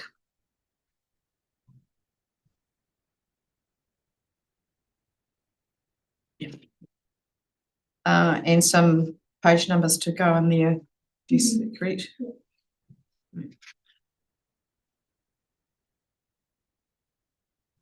Right, Milford Sound. Doubtful Sound. 1.1. Pollock Bay. Jet skis added into that condition. 200 metres of the shore. And then quite a change to Schedule 1.4 map. And conditions of use A. Speed restrictions set out in clause 9.1 A and B do not apply to the area of water adjacent to the Riverton Coast Guard Station within 10 metres of the shore and by a line from the north end of Long Wharf to the south end of the co-op wharf. Which is Right, pretty that easy the to person in know. charge, Are those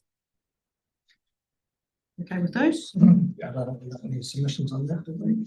So, No, those 2 points are easy to view. good. Jacobs River Estuary, we have just covered that off. Taramea Bay, addition of jet ski into the conditions, and again for Oriti Beach.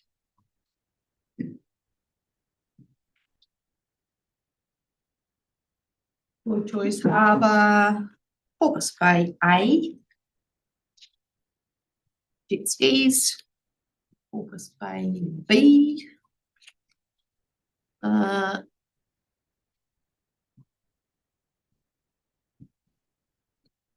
Horseshoe Bay, Sorry, what was the reason for? On these, I didn't have them all together. one is personal watercraft Just and one is power driven. Is that the main difference? I think it would be, One, you can have jet skis, but not power-driven boats. So Porpoise Bay A, 5 knot for power-driven. Yeah, it's to protect the mammals. No jet skis, no personal watercraft are prohibited, and any of the motorised craft are limited to 5 knots. There we go. Yeah. That's it. Yeah. Oh, yeah, prohibited with them. Yeah. so Porpoise Bay A is the prohibition of all Jet ski. personal watercraft, including jet skis.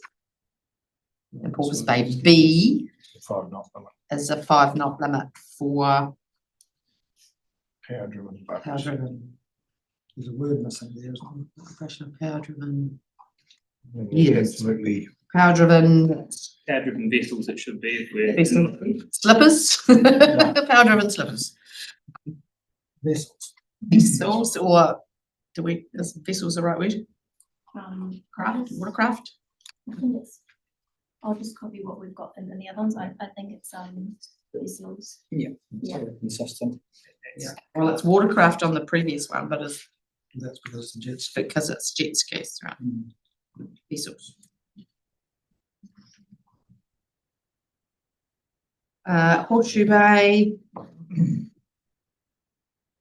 Adding in jet skis Prohibited. is prohibited within 1.11.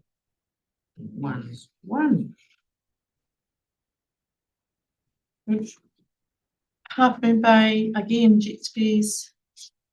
Problematic, the old jet ski. Patterson Inlet.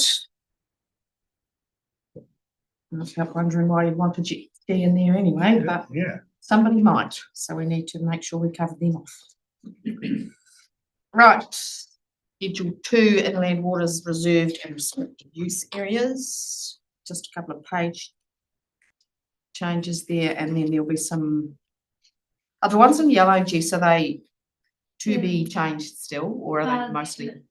They need to be changed because the amendments have a page as well, so. Understood, right, so that's still coming, Yeah, okay, yeah. all right. Hollyford. Not much on that, Pike River. No changes. Lake Tiano. Yeah. So before we skip over this one, fair to say I had a wee think about this and couldn't remember the reasons, because my notes were insufficient. Couldn't remember the reasons that we made the decision we did. So I don't think it's outside of our scope to just revisit those reasons to make sure that we are comfortable. And I've been reviewing all of the submissions again on all of the earlier stuff anyway, and there is a few in there. And noting America Wharf as a swim area, it's naturally a swim area now. It's what's happened. It's almost a tourist hotspot, if you know what I mean. So Yeah. we did have quite a discussion about this, and I would like to refresh my own memory about that, just to be sure. So, as you say, we've had quite a number of submissions originally. Well, we have, and a lot of them relate to, well, not a lot of them, but there was a few of them that related to where the boats are put in by Department of Conservation, a row of buoys. They've noted a row of buoys. We've got the swimming area starting 50 metres from the boat ramp, which is just right on where the slipway is, where the real journeys boats come in. And I think on occasion the water wings claim like on that, which is a bit of a grey area, if you know what I mean. But it is enough room for people to put their boat in, beach it on the beach, put passengers on, and go. I think we need to extend it past America Wharf, just for the safety of swimmers, diving off the wharf and everything else. I like the idea of 200 metres. We already agreed on that, noting that I've seen swimmers out past that since really taking notice as well. So, yeah, I was wondering if we could just review that and just see if we could. Well, that's particularly what we're going to do. Well, review in inverted commas, just reassure ourselves that we've made good recommendations at this point. So that's the enlargement that I got last time. Lyndon, Jess, whoever, might be helpful if you remind us the justification for the way you have it at the moment. Yep. Yeah, so how we drafted it was pretty much exactly what we recommended at the hearing in April. The purpose of the reserve swimming area is to provide that clearly identifiable area that's reserved for swimming. And in this case, we recommended that the swimming area stop short of the jetty because the jetty is a maritime facility. And we do recognise that people do jump off and swim. The recommendations or the bylaw don't prevent that activity from occurring.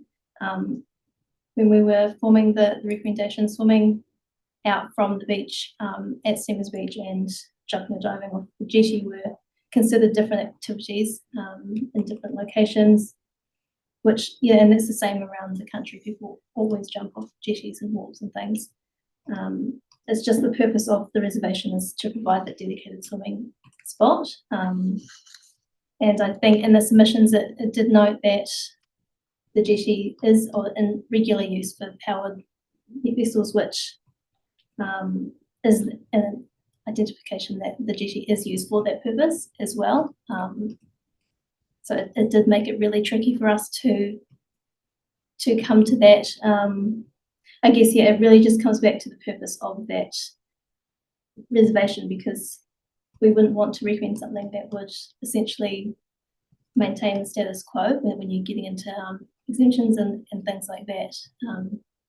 So yeah, I guess we could talk about exemptions after when we get to it, but yeah, I sort of understand where you're coming from, but we have yachts, children, we have big class, we have quite a bit of small people in that area, and with it, at the times that I've seen, and I do remember the submissions, the yacht club have a powered boat, and that's for the protection of the yachties and make sure that they're there as a safety precaution. When it comes to motor yachts or motor sailors that use a 15 horsepower to putt in, and more at the wharf, I think there was one submission noted that they did that. I would say I have never seen it. And if it has happened, it's very extremely rare to happen. And within understanding, I would suggest that slow Your kids, slow speed, your kids jumping off and everything else. It would be good to have it 50 metres past that, because the young yachties, that they are in that swimming area anyway. That's where they start off and go. So to include that, it would be ideally the best place, I think. Okay, so just having yet another look through the submissions from the original part of the hearing.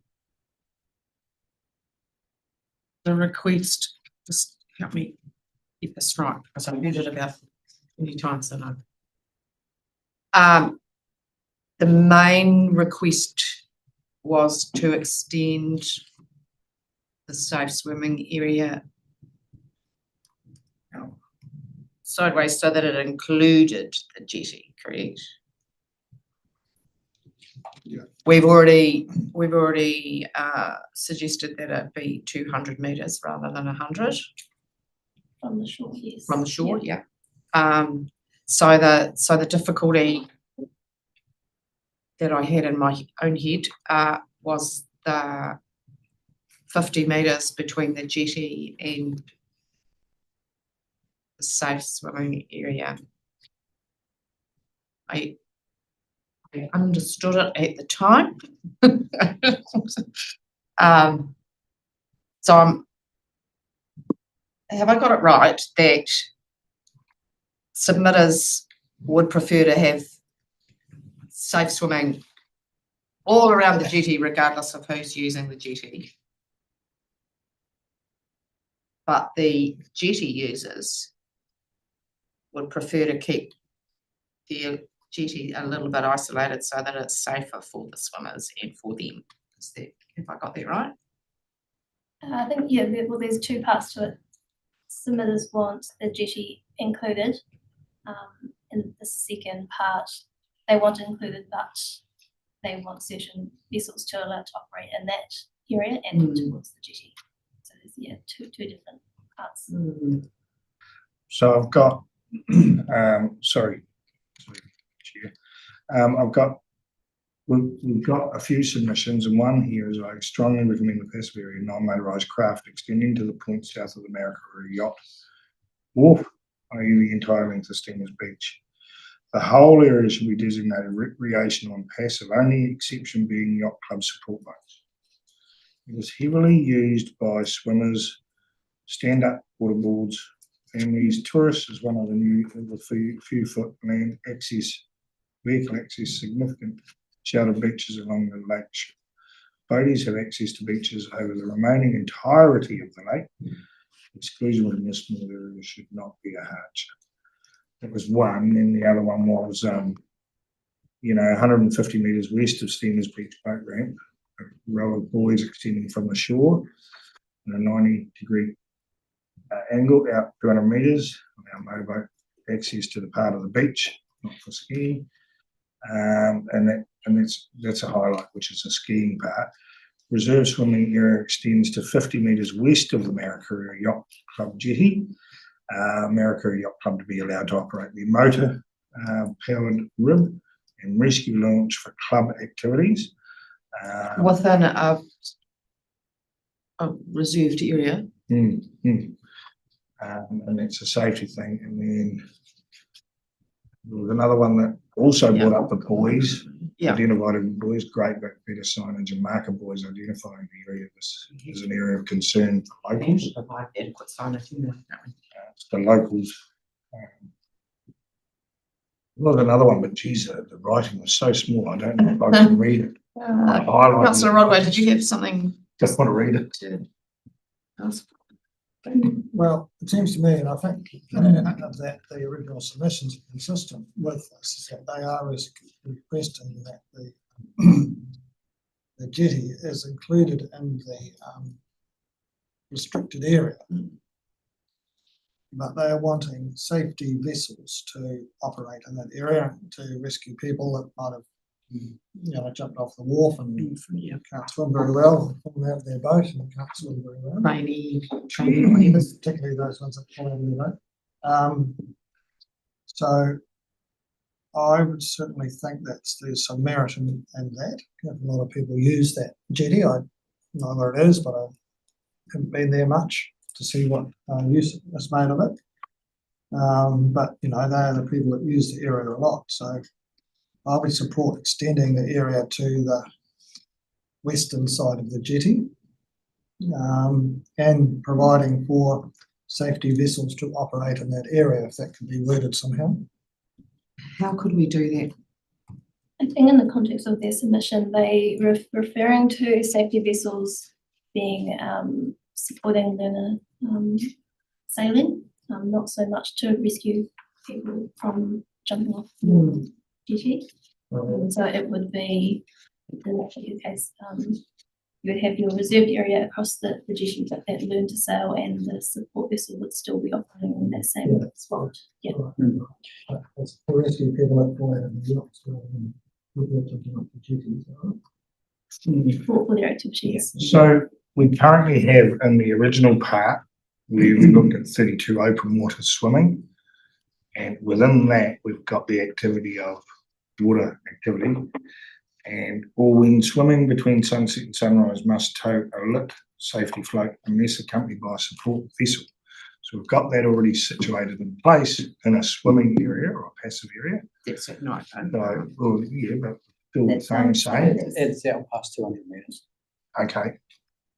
So that's outside of this area. So we've got some sort of vessel there and such. I've got to get it out there, don't they? There is some wording around for an area reserved for an activity, a vessel specifically undertaking support for the reserved activity. That's best. So those open water swimmers support vessels are specifically dealt with there, where this is an activity that's not part of the reserved activity, the yachting and their support vessels, etc. So the biggest issue that Jess has already highlighted is having an exemption within a reserved area, which doesn't work. It's not allowed for reason. Not really. So the exemption that applies to a person, it's how it's written. There are other options like Harbour Master can suspend a reservation for a time, so that wouldn't require an exemption, that the rules just wouldn't be in place for a certain time. That is another option. It isn't America Yacht Club is a historic building. It's a historic activity that's been going on. It's been there for as long as I remember living in Ontario. And they want to include themselves within another group of people, the passive side as well. And they want to help and incorporate themselves within that. And they are working together to try and want that, I can see. We're sort of saying that it's very difficult through legislation to allow that to freely happen. But unfortunately, 50 metres from the wharf, the sailing boats and the support vessels are going to be in that passive swimming area now anyway, if it's there or if it's 50 metres past, because it's really right where the yachties are and where the support vessels are. They're not going to be able to define that 50 metres easily the way it is now. And if we moved it to 50 metres the other side, that would be, I believe, if we could incorporate both to help each other balance it, it would be awesome for the community side of things. But that's just the safety side, because of the fact that that Marikura Wharf has become such an iconic swimming area. And I've raised that particular issue with the yacht club. That is their facility, so there is reasonable to expect that they should take a certain amount of onus on ensuring that the swimmers that are operating from that wharf, we're going to allow them swimming, that appropriate signage is put in place to say they do so at their own risk, etc., etc. that's whole reason why we decided on shifting 50 metres from the wharf was to accommodate their safety craft to be able to come alongside the wharf to support their own regattas. Yachting New Zealand requires the yacht club to have a certain number of safety boats per, or safety boat per, I think it is it 5? 1 to 5. 1 to 5. 1 to the 5, ratio. 1 to 6. Is the ratio. So that was where we came from by putting that 50-metre buffer on to allow both sides of the wharf to be able to be used, which unfortunately has created another set of issues. Councillor Rodway. And I suggest that we alter condition E to, we're in the second line, it says east, that becomes west, just crossed out, it must have been west before. 50 metres west of the jetty, reserved for swimming pursuant to clauses, etc., including seaplanes are prohibited, with the exception of vessels undertaking support and or safety functions. Are those vessels power driven? The yeah, with the trainee first time yachties that are learning to sail, they have a centreboard that goes down there. Centreboards and swimmers are not going to be a good mix, particularly in inexperienced yachties. So that's one of my biggest concerns, having that sort of activity in the swimming area. But we also have other groups. We have the walkers, we have so many others that utilise the beach around the wharf for passive activities. We're talking about stand-up paddle boards and everything else as well. And sure, we don't want to encroach in on the responsibilities of the yacht club that's there, but we've got a yacht club that are willing to allow that to happen if they can still maintain a powered vessel for the protection and safety of their yachties. Is there no way we can accommodate both, or? That's what I was going to suggest, is that perhaps we don't make it a reserved swimming area and perhaps it becomes a passive recreation area. The definition being different, how? Just for It's a non-motorised only, and that's the existing rule for landing on the beach along that area is how it stands at the moment. The district council deemed all that beach. It is non-motorised now, isn't it? So you could make that it's a recreational. So where does the non-motorised area finish currently within that 200 metres? Within that 200 metres. By 50 by 50. So can we extend a non-motorised area outside of that to 50 metres past the Marikura Yacht Club jetty? Couldn't see any reason why. Can we do that and just have a separate part shaded and including the passive swimming area as non-motorised? Hang on a minute. So you're suggesting that the bigger area be all non-motorised, or are you suggesting that we keep the safe swimming area and add a non-motorised bit to the side? I would suggest that we have the whole lot as non-motorised. Down to 50 metres west of the that jetty. included as swimming area, and within that, because the motorised, non-motorised, you're going to have paddle boards in there, you're going to have yachts in there, you're going to have dinghies in there, that sort of stuff, and you can still perform passive swimming or deep water swimming within a non-motorised area. So I would ask, is there any way we could put a non-motorised area overlaid over that? I don't see any reason why it couldn't be. I would be more fearful as a swimmer of a kayak hitting me on the head than I would of a jet boat or a motorised vehicle. And that's the problem we're going to have when we make it strictly a reserved swimming area. We're going to have a lot of stand-up paddleboarders, kayakers. As happens at the moment.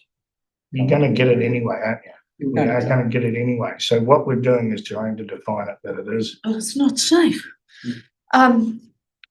Well, even if we leave it that way, there's still going to be kayakers and everyone else. And to be honest, there's been no reported incidents of kayakers versus swimmers. It's more powerboats. Yeah, but that's the issue.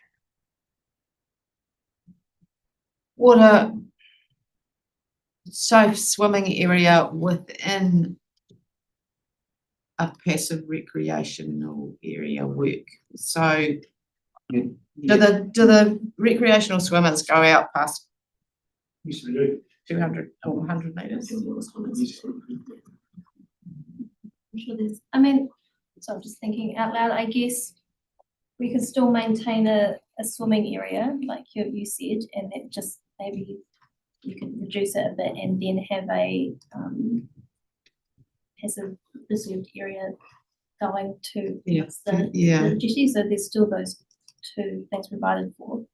I guess we'll come to how that is to implement. Yeah. Have to Do you put a sheep piling wall in? You can't come over here.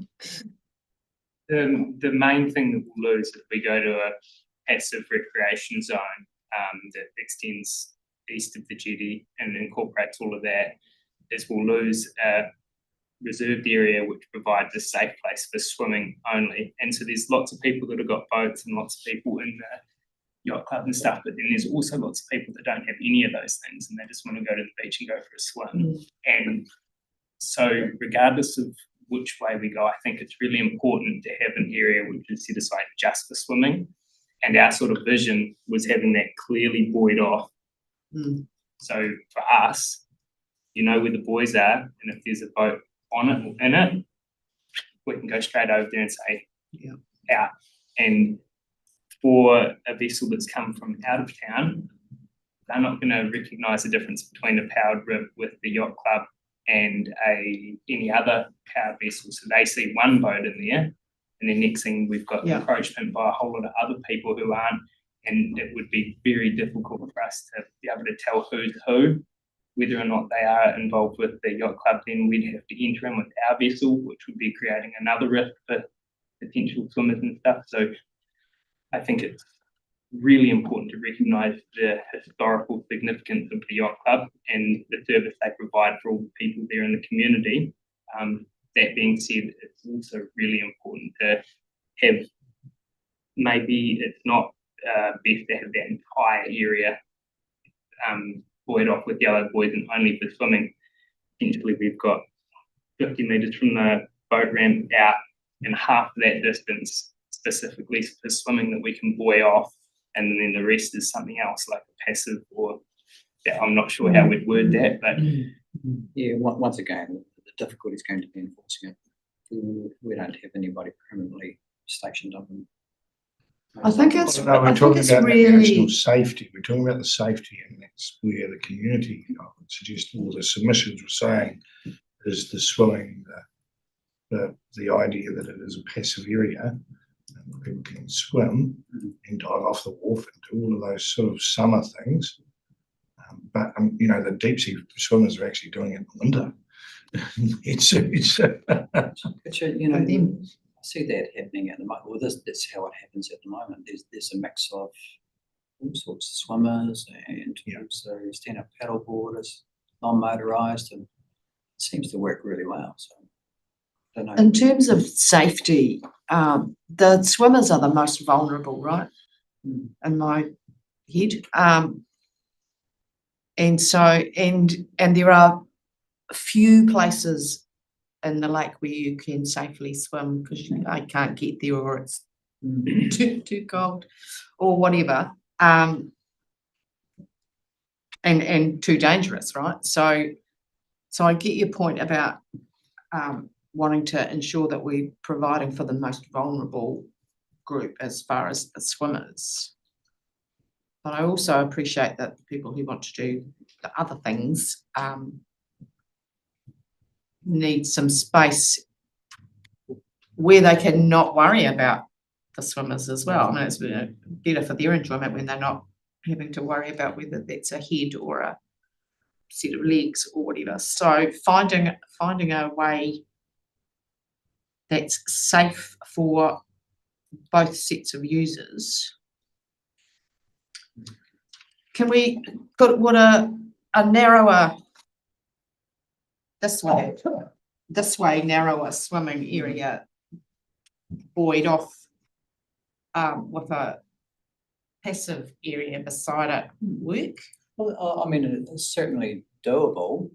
Once again, I think you're going to still have that blend where you're going to have swimmers going into the stand-up paddleboard area. Yeah, you know. at their own risk though, right?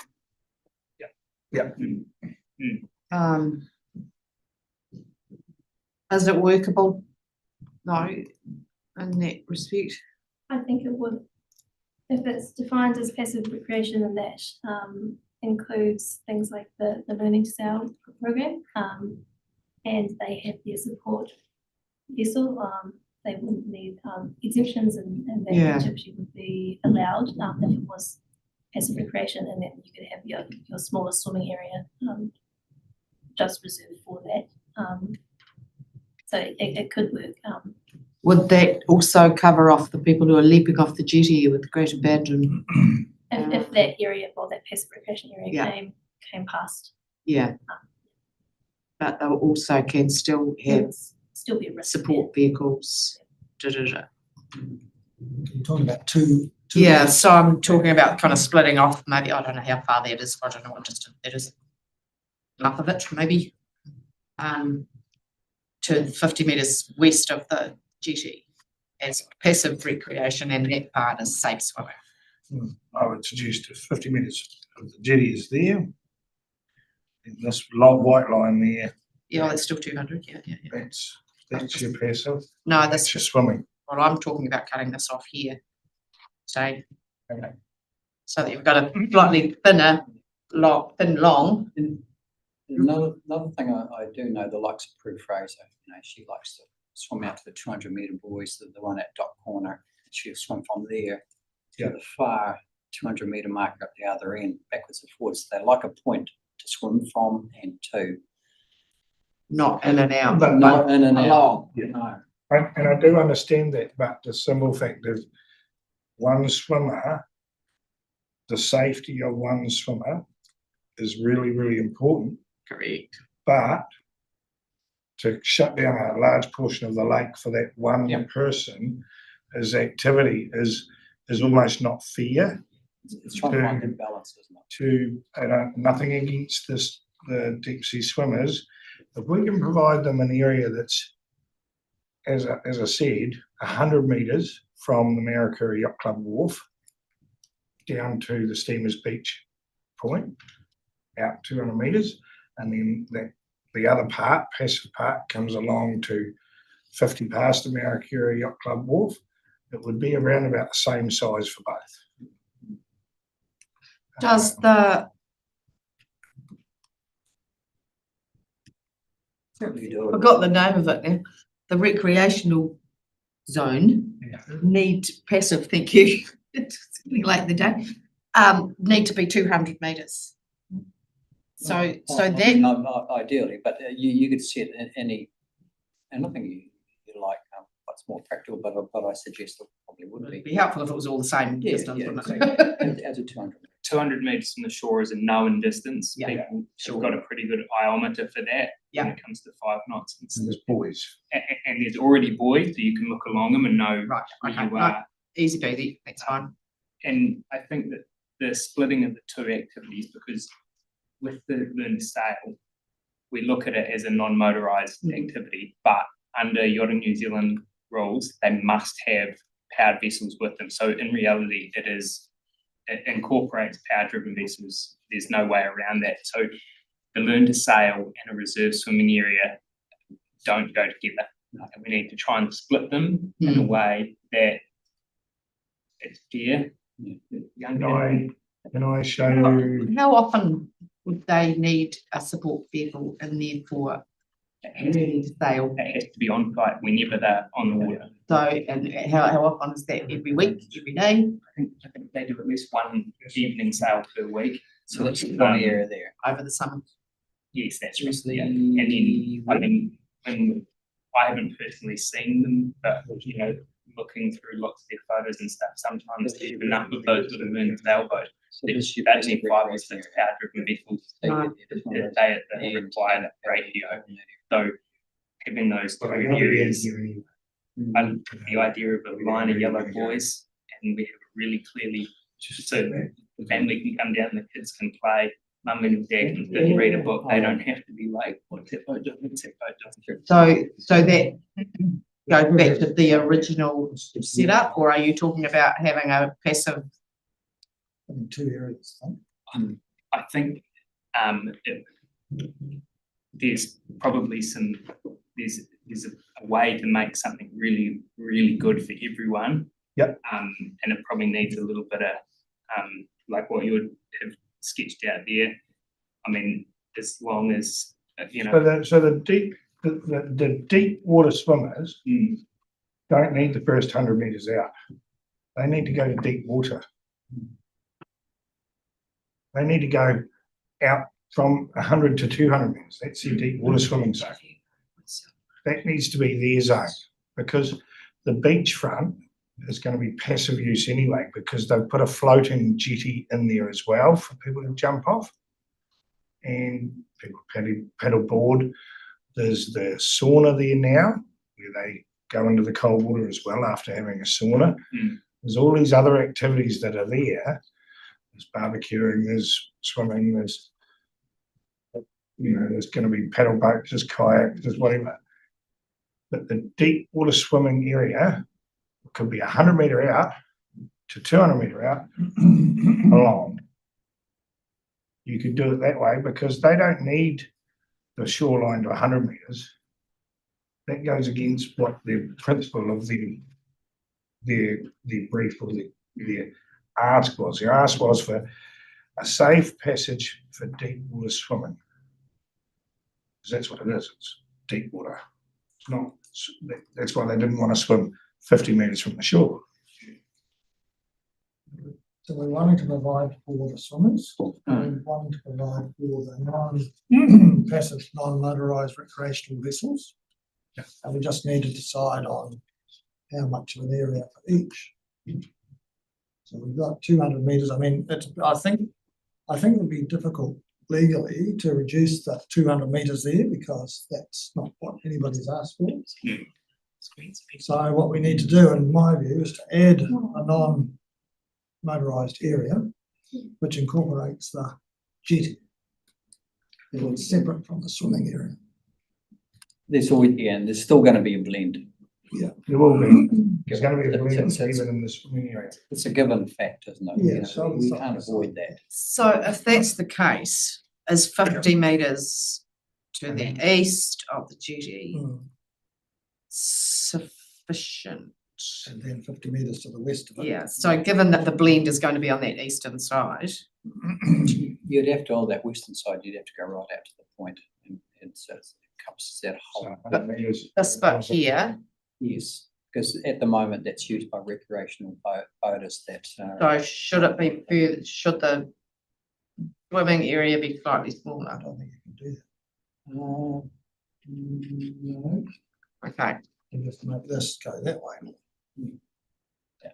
yeah, but, yeah, I'm not sure that with that swimming area saying that the full size that it is would allow enough room for the learn to sail guys to have enough room to effectively achieve what they want to achieve. So the 50 metres is not sufficient. if it went, like Lyndon said, if it went right out to that point, Yeah, out to 200 meters and then joined up, and then we had a delineation between a swimming area and a Sounds passive good. recreation thing.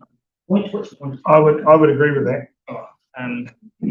So if you've got the point around here, so there's a bay here, which is really popular with people coming past. Oh, yeah, Boats and yeah, stuff in, yeah. out to the point.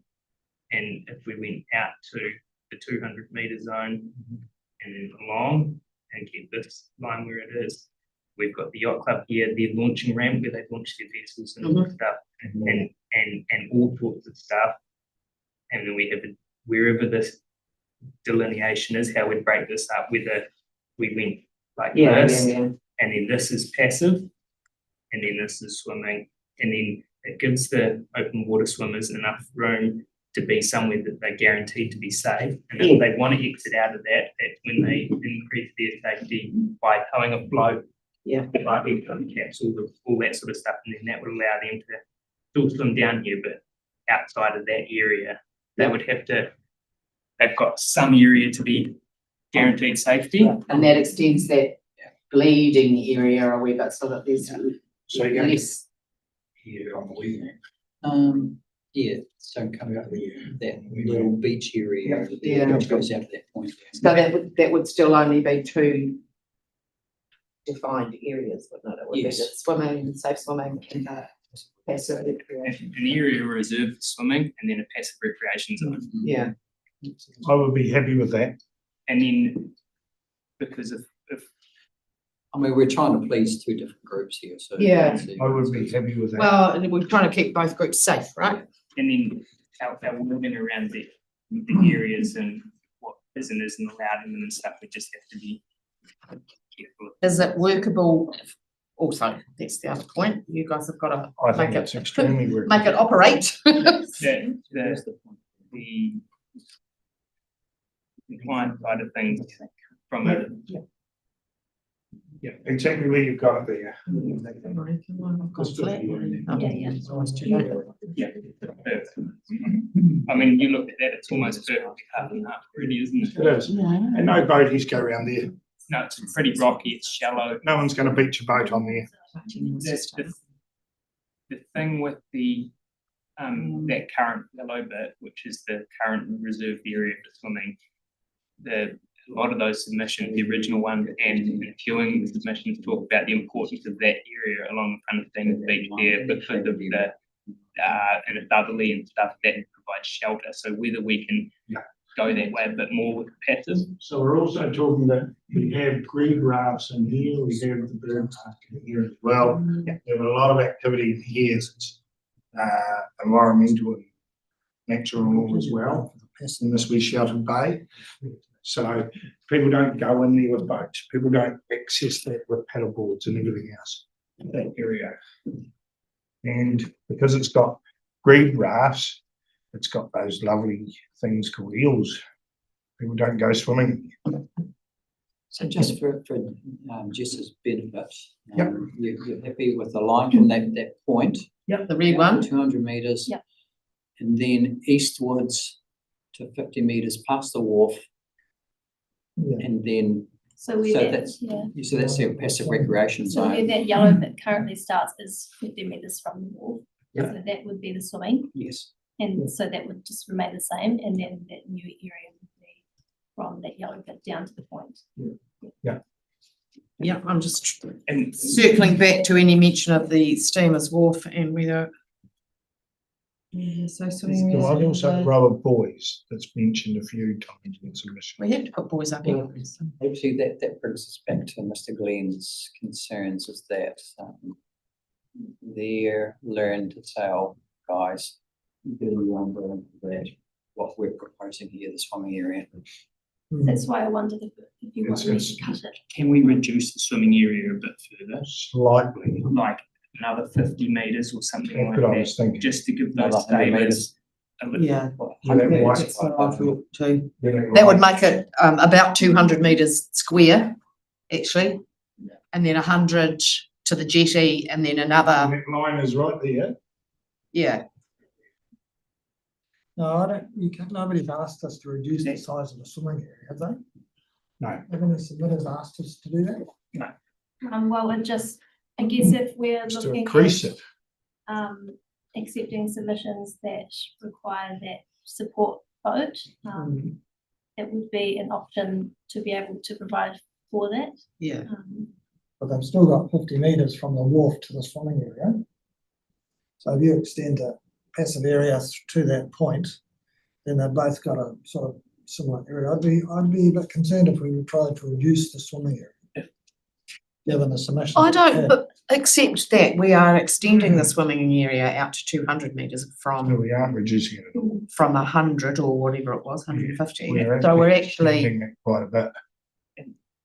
They've requested exemption, which Yeah. as Jess has said, is not something that is gonna be particularly easy, but in lieu of that, We we can do can this. create a passive recreation zone, so an exemption, which would be very difficult, won't need to be a thing. And you will Okay. be, and the swimmers will have a dedicated space well away from. And bigger than what they previously had. Yeah, and it's still going to be bigger because it goes out to 200 metres instead of the previous 100. Little kids only can swim in the pool. Correct, but they'll still have 200 metres. Yeah, right, that's kept the same. Yep. distance. Signage is going to be really key here. I can see a lot of out of towners driving along the foreshore there, parking up, Mm, getting their stand-up paddle boarder and heading straight down the water into that swimming area. however, you know how well some people read signs also. So we'd be relying on the yacht club in particular to, you know, help with that local knowledge at the very least. What I'd really like to do is get to an agreement where we can make sure that all the submitters get some of what they require. The changes were for the swimmers, and they've definitely got the deeper water part, which is what they really, really wanted. Well, It's about safety to make sure that we can isolate groups apart in the nicest possible way. And also I understand, Lyndon, it's about your ability to police is extremely important. You want to make sure that that's ideally better for you. And the way we're presenting it is when you divide it into two areas, it's possibly easier because then you're delineating it better, if you know what I mean. the other question I have is we mentioned the district council with relation to passive, Non-motorised. non-motorised. So there won't be a conflict with that. Well, they don't have any legislation for that. No, They're not. so So they've just pumped some time along the beach and decided that we would enforce it. oh, that's Yeah, so it's not- interesting. So this is sort of replacing. So this will help with that. One would assume. Okay, And then there's the Department of Conservation and National Park, which has a. I need one. did they submit? No, Okay, We need another clause. so we're going to need to put in. And this is where we might need to reconvene actually to check through final version. So somewhere in here, all the conditions of use and the map. Ooh.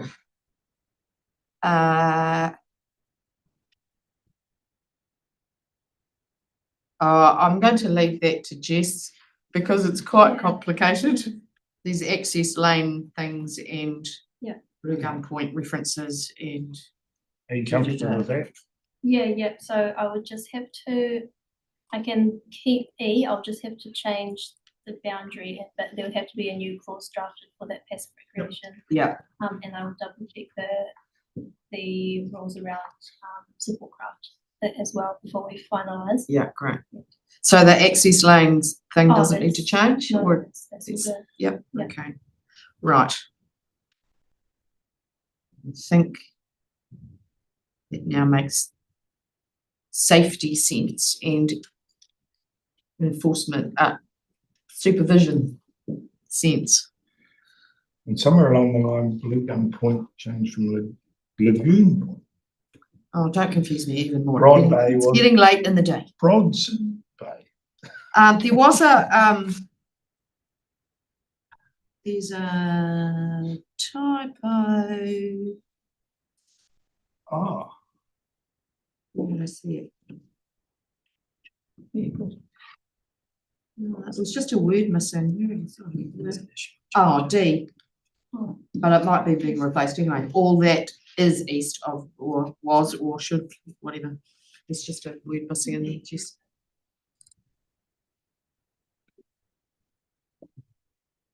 Okay, Memorial Lakes is. Memorial Lakes, jet skis. Lake Manapori, no changes there. And the rest of schedule 2 we have covered off earlier. Yeah.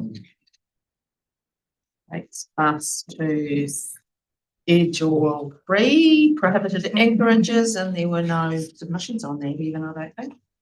I don't think it was. Schedule 4, south and pilotage areas. Maybe you've got all that in your head.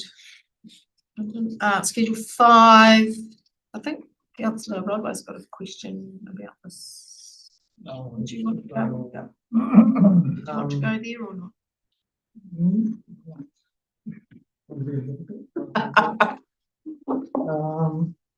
I'm not sure whether this applies only to the freshwater river. This is on page 81. Schedule 5, Code of Practice for Freshwater River and Lake Yahoo River. Number 4. The 81, number 4 lists. It seems to be at odds to some of the decisions that we've made today. If it applies generally, which I think it does. 4.1, 4.2. The basic principle of safe navigation is that the speed uplift in place safety cannot be diminished. Speed uplifting increase the opportunity for 2 boats to meet head on. The winding nature of rivers may limit visibility and time for avoiding action. So I think, you know, those things should stay in there, but then they're a little bit at odds with some of the decisions we made earlier. So, I mean, it's just an observation, really. I'm not asking to change anything. I just want to comment that the code of practice is really only for operators. It doesn't extend to general public. And there's quite a few rules regarding communication and influence for those operators to provide by for freshwater. Yes, I remember that conversation being particularly about operators in a unique and isolated. But good point, councillor, that the principles which should apply. Well, everybody. Correct. So there's some page changes on 80 and then some more clear reference to lower landing rather than first landing. Makes sense to me. Oh, that's right. Yes. Yeah. Defining the upper landing. Yeah. Yeah. Cool. All right. The page I've turned over says end. Do not delete page. Okay. Councillors, is there anything else within the draft bylaw that we haven't covered? No. I don't think. Oh, yeah. I don't think there's been any submitter that you haven't covered off. The amount of paper that's been used. Treaties. Okay, so because this is a bylaw hearing, as far as I'm aware, we can, and we've been pretty clear about those changes, so it's just a matter of the panel seeing the changes and making sure that that's what we intended before the bylaw, proposed bylaw is Put to council. put to council.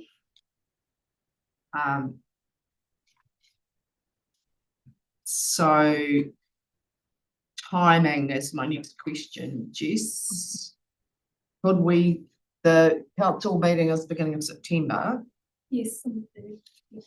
but for staff's sake, if nothing else, it'd be quite good for us to have seen it as soon as, so that you can get that stage ticked off. So will we see it by Monday next week? Yes. And perhaps schedule a There's a calendar. Yes, where's my phone? Either a Zoom meeting for us just to cover that off, or if we are in next. I can fit a Zoom meeting in any day. We've got online focus on Tuesday. I think that's next week, actually. No. It's performance, I don't know, so just to catch it. Yeah,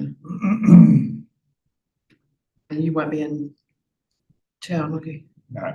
Okay. But Well, I can just- Zoom definitely, and it needs to be emailed to all of us and Yeah. the operations, and we can confer between ourselves. Well, online, we'll just do what we've done today and check through this, particularly those changes we asked for today. Yes. Make sure that that's what we wanted. So maybe a Zoom meeting on Monday, if you can find a time that would work for you. We seem to be free-ish on Monday. Morning, not, well, I've got another thing on in the afternoon from 3 o'clock on. So. Right, so the morning of the that'd be great. What we have not done though is covered off the recommendations for today. Which is remiss of me, my apologies, I'm slightly out of order. So what we have done today is noted the draft bylaw received 66 submissions, heard from submitters, and considered the submissions. I don't think we should do number 5 because we'll do that online once we've seen the final. So we all agree on the first 4. And you, yeah, okay, last one. What I was going to say, I'd like my votes against recorded somewhere. Yep, they will be. You've got them. They'll be in the report, I imagine. And you can speak to that when proposed bylaw comes to council meeting if you wish. Okay, so we've got agreement on those first 4 and we will cover off 5 when we've seen the final draft. Anything else? Okay, with that, I'll close the hearing. I have to adjourn the hearing once more, but would like to thank our staff particularly, all ages, sizes, shapes and roles, for your positive and constructive work. We wouldn't have got to such acceptable outcomes if staff hadn't done lots of work in the background. And so thank you very much. And all those submitters, thank you very much for your involvement thus far. We are doing this because we want people to be safe. So hopefully we've found a mostly workable document that people can follow with ease and staff can implement with ease. With that, thank you very much indeed, everybody, and we'll adjourn until the 10th of August. Thank you. Thank you.